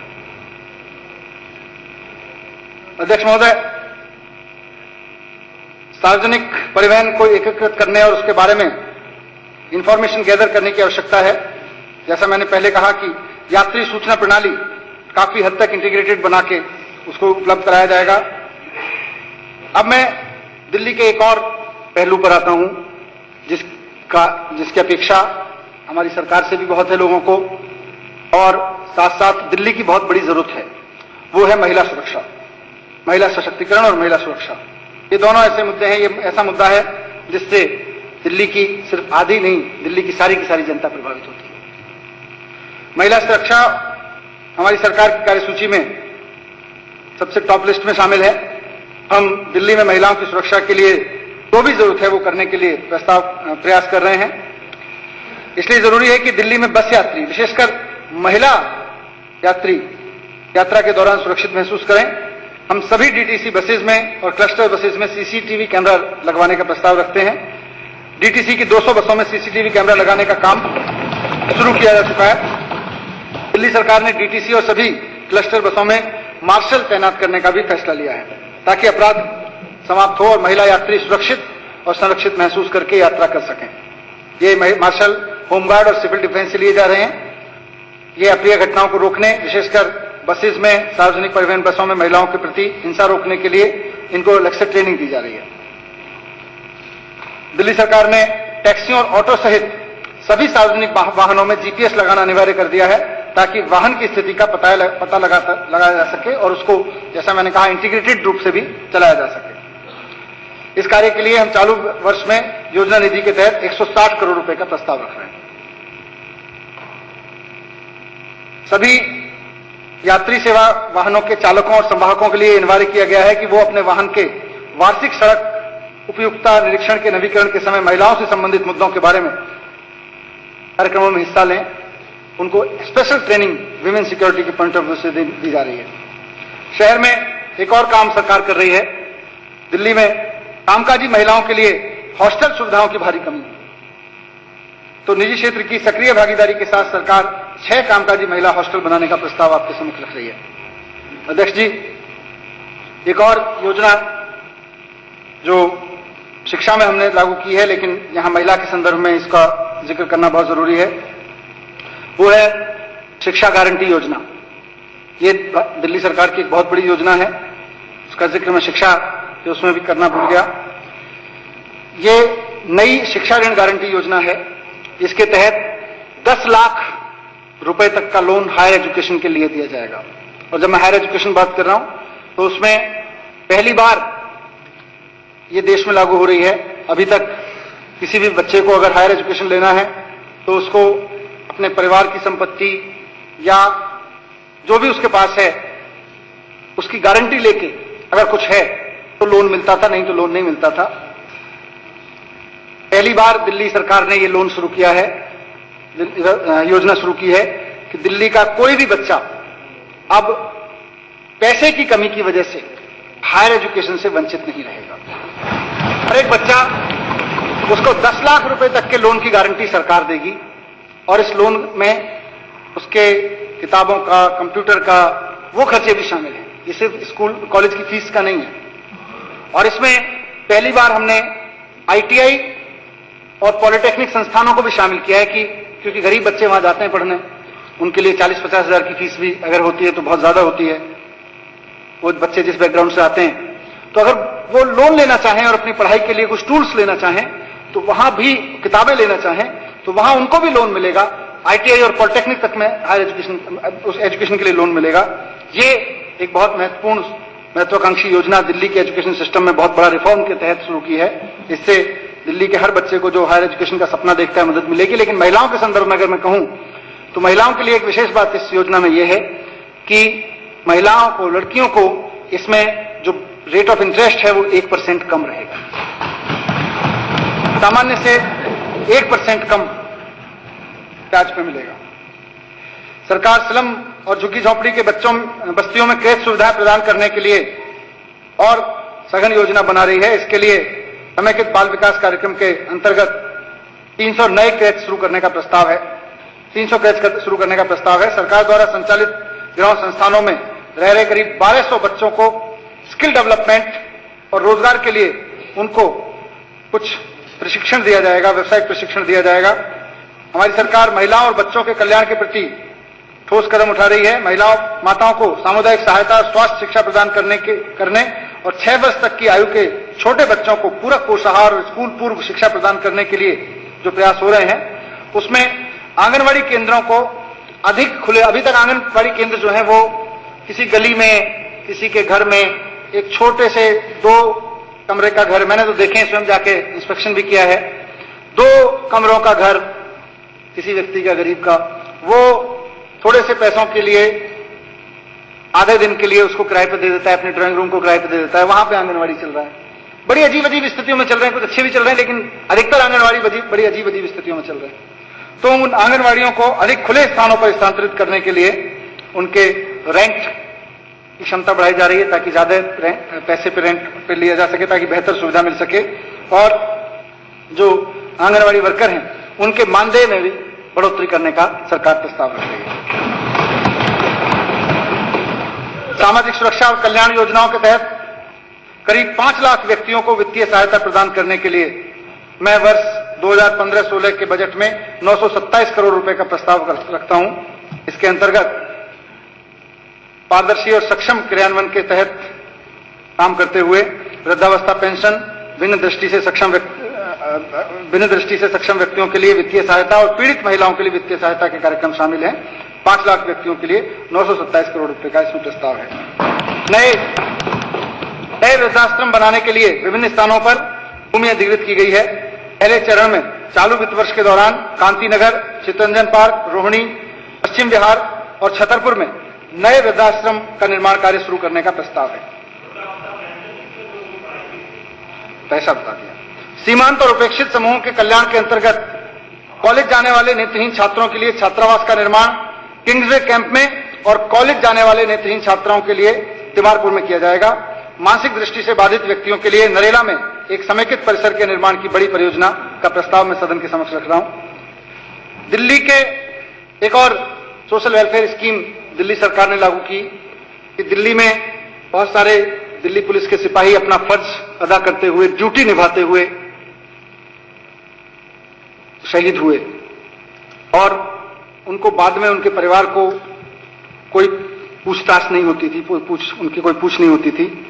तो दिल्ली सरकार ने पिछले कार्यकाल के दौरान भी और इस बार भी ये तय किया है कि ऐसे व्यक्ति जो पुलिस में या होमगार्ड में, सिविल डिफेंस में या फिर रक्षा सैनिक के अर्धसैनिक बलों के सदस्य हैं, वो जब अपनी फर्ज को अंजाम देते हुए, ड्यूटी निभाते हुए अगर शहीद होते हैं तो उनके परिवार को तुरंत मदद के लिए 1 करोड़ रुपए का प्रावधान है। ये कहते हुए मैं ये जरूर कहना चाहूंगा कि कोई व्यक्ति जब अपना फर्ज अदा करते हुए शहीद होता है तो उसने राष्ट्र को बचाने में, राष्ट्र के निर्माण में जो योगदान दिया है उसकी भरपाई, उसकी अदायगी कभी नहीं की जा सकती। उसकी कोई कीमत नहीं हो सकती, वो अनमोल है, अद्वितीय है। लेकिन उसके बावजूद अर्थव्यवस्था के रूप में उसके परिवार की तुरंत मदद हो सके, कुछ जरूरतें तुरंत पूरी हो सकें, इसलिए एक छोटी सी सहायता राशि उनके परिवार के लोगों को देने का प्रस्ताव इस सदन के समक्ष भी है। सरकार ने मौसम और जलवायु संबंधी कारणों से फसल नष्ट होने की स्थिति में किसानों को 20,000 रुपए प्रति एकड़ की दर से किसानों को अनुग्रह राशि देने का निर्णय किया है। अभी तक तो दिल्ली में ये सवाल ही उठता था, मैंने सुना था पिछले बार मुख्यमंत्री जी का बयान, पिछली मुख्यमंत्री जी का, कि अच्छा दिल्ली में खेत भी हैं, ये तो हमें पता ही नहीं है, दिल्ली में किसान भी हैं, ये तो हमें पता ही नहीं है। तो ये सरकार जानती है कि दिल्ली में खेत भी हैं, दिल्ली में किसान भी हैं, और जब वो किसान पीड़ित होता है किसी भी कारण से हो तो उसकी पीड़ा को भी ये सरकार समझती है। इसलिए 30,000 रुपए प्रति एकड़ का। और ये भी है कि आमतौर पर जब योजनाएं घोषित होती हैं तो कई साल लग जाते हैं उन योजनाओं को क्रियान्वयन में। मैं स्वयं, मैं जिस क्षेत्र को रिप्रेजेंट करता हूं, पटपड़गंज विधानसभा क्षेत्र, मैंने देखा वहां 2 साल पहले कोई बाढ़ आई थी, उसके चेक 5-5 हजार रुपए के, 2-2 हजार रुपए के वहां जिला कार्यालय से, जिला अधिकारी कार्यालय से मुझे बताया गया साहब बटने हैं, आप आ जाना। 2 साल बाद, 3 साल बाद। तो हमने इसको तेजी दिखाते हुए सभी टैक्स को बंटवाने का काम शुरू किया है। बड़ी दिक्कत है इसमें भी, 10,000 चेक्स, 10,000 से ज्यादा चेक्स बांटे जाने, 10,000 चेक्स आरबीआई से लेने के लिए भी विशेष अनुरोध करना पड़ रहा है, लेकिन हमने किया है और उनको चेक्स अब दिए जा रहे हैं, तेजी ला रहे हैं इस काम में। अध्यक्ष जी, अब थोड़ा सा श्रमिक संगठनों के बारे में, श्रमिकों की स्थिति के बारे में, क्योंकि श्रमिक दिल्ली का एक बहुत महत्वपूर्ण अंग है। सारा ताना बाना दिल्ली का चलने का उसी के आधार पर निर्भर है। और विशेष रूप से असंगठित क्षेत्र के जो श्रमिक हैं वर्तमान में सामाजिक सुरक्षा और अन्य लाभों से वंचित हैं। हमारी कुल श्रम शक्ति में उसकी भागीदारी बहुत है। तो हम समूची दिल्ली में श्रमिक सुविधा केंद्रों की स्थापना के जरिए असंगठित श्रमिक सामाजिक सुरक्षा अधिनियम के अंतर्गत इन श्रमिकों का पंजीकरण शुरू करेंगे और ये केंद्र सिंगल विंडो सिस्टम प्रदान करते हुए श्रमिकों के पंजीकरण के अलावा विभिन्न लाभ प्रदान करने में श्रमिकों का मार्गदर्शन करेंगे। निर्माण श्रमिकों और उनके परिवारों को न्यूनतम अधिसूचित दिहाड़ी का भुगतान हो और बेहतर कल्याण सुनिश्चित हो, बेहतर कल्याण सुविधाएं सुनिश्चित हो, इसके लिए श्रमिक विकास मिशन सरकार शुरू कर रही है। श्रमिकों से संबंधित एक और महत्वपूर्ण चीज यह है कि अभी मिनिमम वेजेस जो एक्ट है उसमें वो बहुत वीक एक्ट है। मिनिमम वेजेस एक्ट में सजाएं, अगर कोई व्यक्ति किसी श्रमिक को मिनिमम वेजेस एक्ट के तहत पेमेंट नहीं करता है तो उसको सजा नहीं, उसमें सख्ती का प्रावधान नहीं है। तो सरकार आने वाले समय में सदन में कानून में संशोधन यहां प्रस्तुत करेगी और इसके लिए सख्ती का भी होगा और सजाओं को और सख्त करने का प्रावधान होगा। और जो व्यक्ति श्रमिकों को पूरा वेतन नहीं देगा, जो मानदंडों के हिसाब से वेतन नहीं देगा, उसको तुरंत और सख्त सजा का प्रावधान कानून में लेके आएंगे। इसके साथ साथ जब श्रमिकों की बात आती है तो एक और महत्वपूर्ण शब्द है जो श्रमिक क्षेत्र से जुड़ा हुआ है, वो है मजीठिया वेतन आयोग। हमारे मीडिया के बहुत सारे साथी यहां खड़े हुए हैं, उनमें मैं स्वयं भी मीडिया में रहा हूं। बहुत पीड़ा है, पत्रकारों को भी ठीक से तनख्वाह नहीं मिलती है। सारी दुनिया की खबर करने वाले लोगों के अपने हालत में खराब है। बहुत सारे मीडिया संगठन वहां मानकों के हिसाब से तनख्वाह नहीं देते हैं। इसके लिए मजीठिया वेतन आयोग की सिफारिशें हैं और सरकार मजीठिया वेतन आयोग को पूरी सख्ती से लागू करने के लिए कटिबद्ध है और वहां भी मदद करने को तैयार है।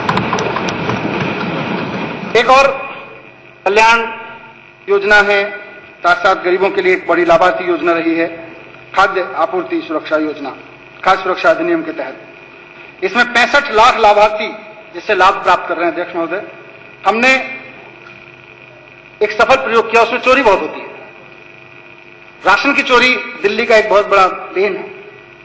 तो राशन की चोरी को रोकने के लिए, राशन की दुकानों में चोरी रोकने के लिए हमने 42 दुकानों में एक प्रयोग किया और वहां पॉइंट ऑफ सेल डिवाइस, इसमें इसको आधार कार्ड से जोड़ के जो राशन लेने वाला व्यक्ति है, जो राशन कार्डधारी है, उसका बायोमेट्रिक डेटा एक तरह से उपलब्ध हो गया और उसके बेस पे एक पॉइंट ऑफ सेल डिवाइस, इसमें इसको आधार कार्ड से जोड़ के जो राशन लेने वाला व्यक्ति है, जो राशन कार्डधारी है, उसका बायोमेट्रिक डेटा एक तरह से उपलब्ध हो गया और उसके बेस पे एक पॉइंट ऑफ सेल डिवाइस को यूज किया और वहां से फिर उसके डिटेल लेके, उसके डिटेल को मैच करके राशन बांटना शुरू किया। इससे चोरी बड़े पैमाने पर रुकी, इससे बड़ा फायदा हुआ, बहुत सफल प्रयोग रहा। तो अब सरकार दिल्ली की सारी दुकानों पे ये पीओएस डिवाइस के जरिए, पॉइंट ऑफ सेल डिवाइस के जरिए राशन का वितरण शुरू कराएगी ताकि इसमें बेईमानी। दिल्ली सरकार के बजट की तमाम डिटेल्स हम आपको लगातार पहुंचा रहे हैं। एक छोटे से ब्रेक के लिए यहां पर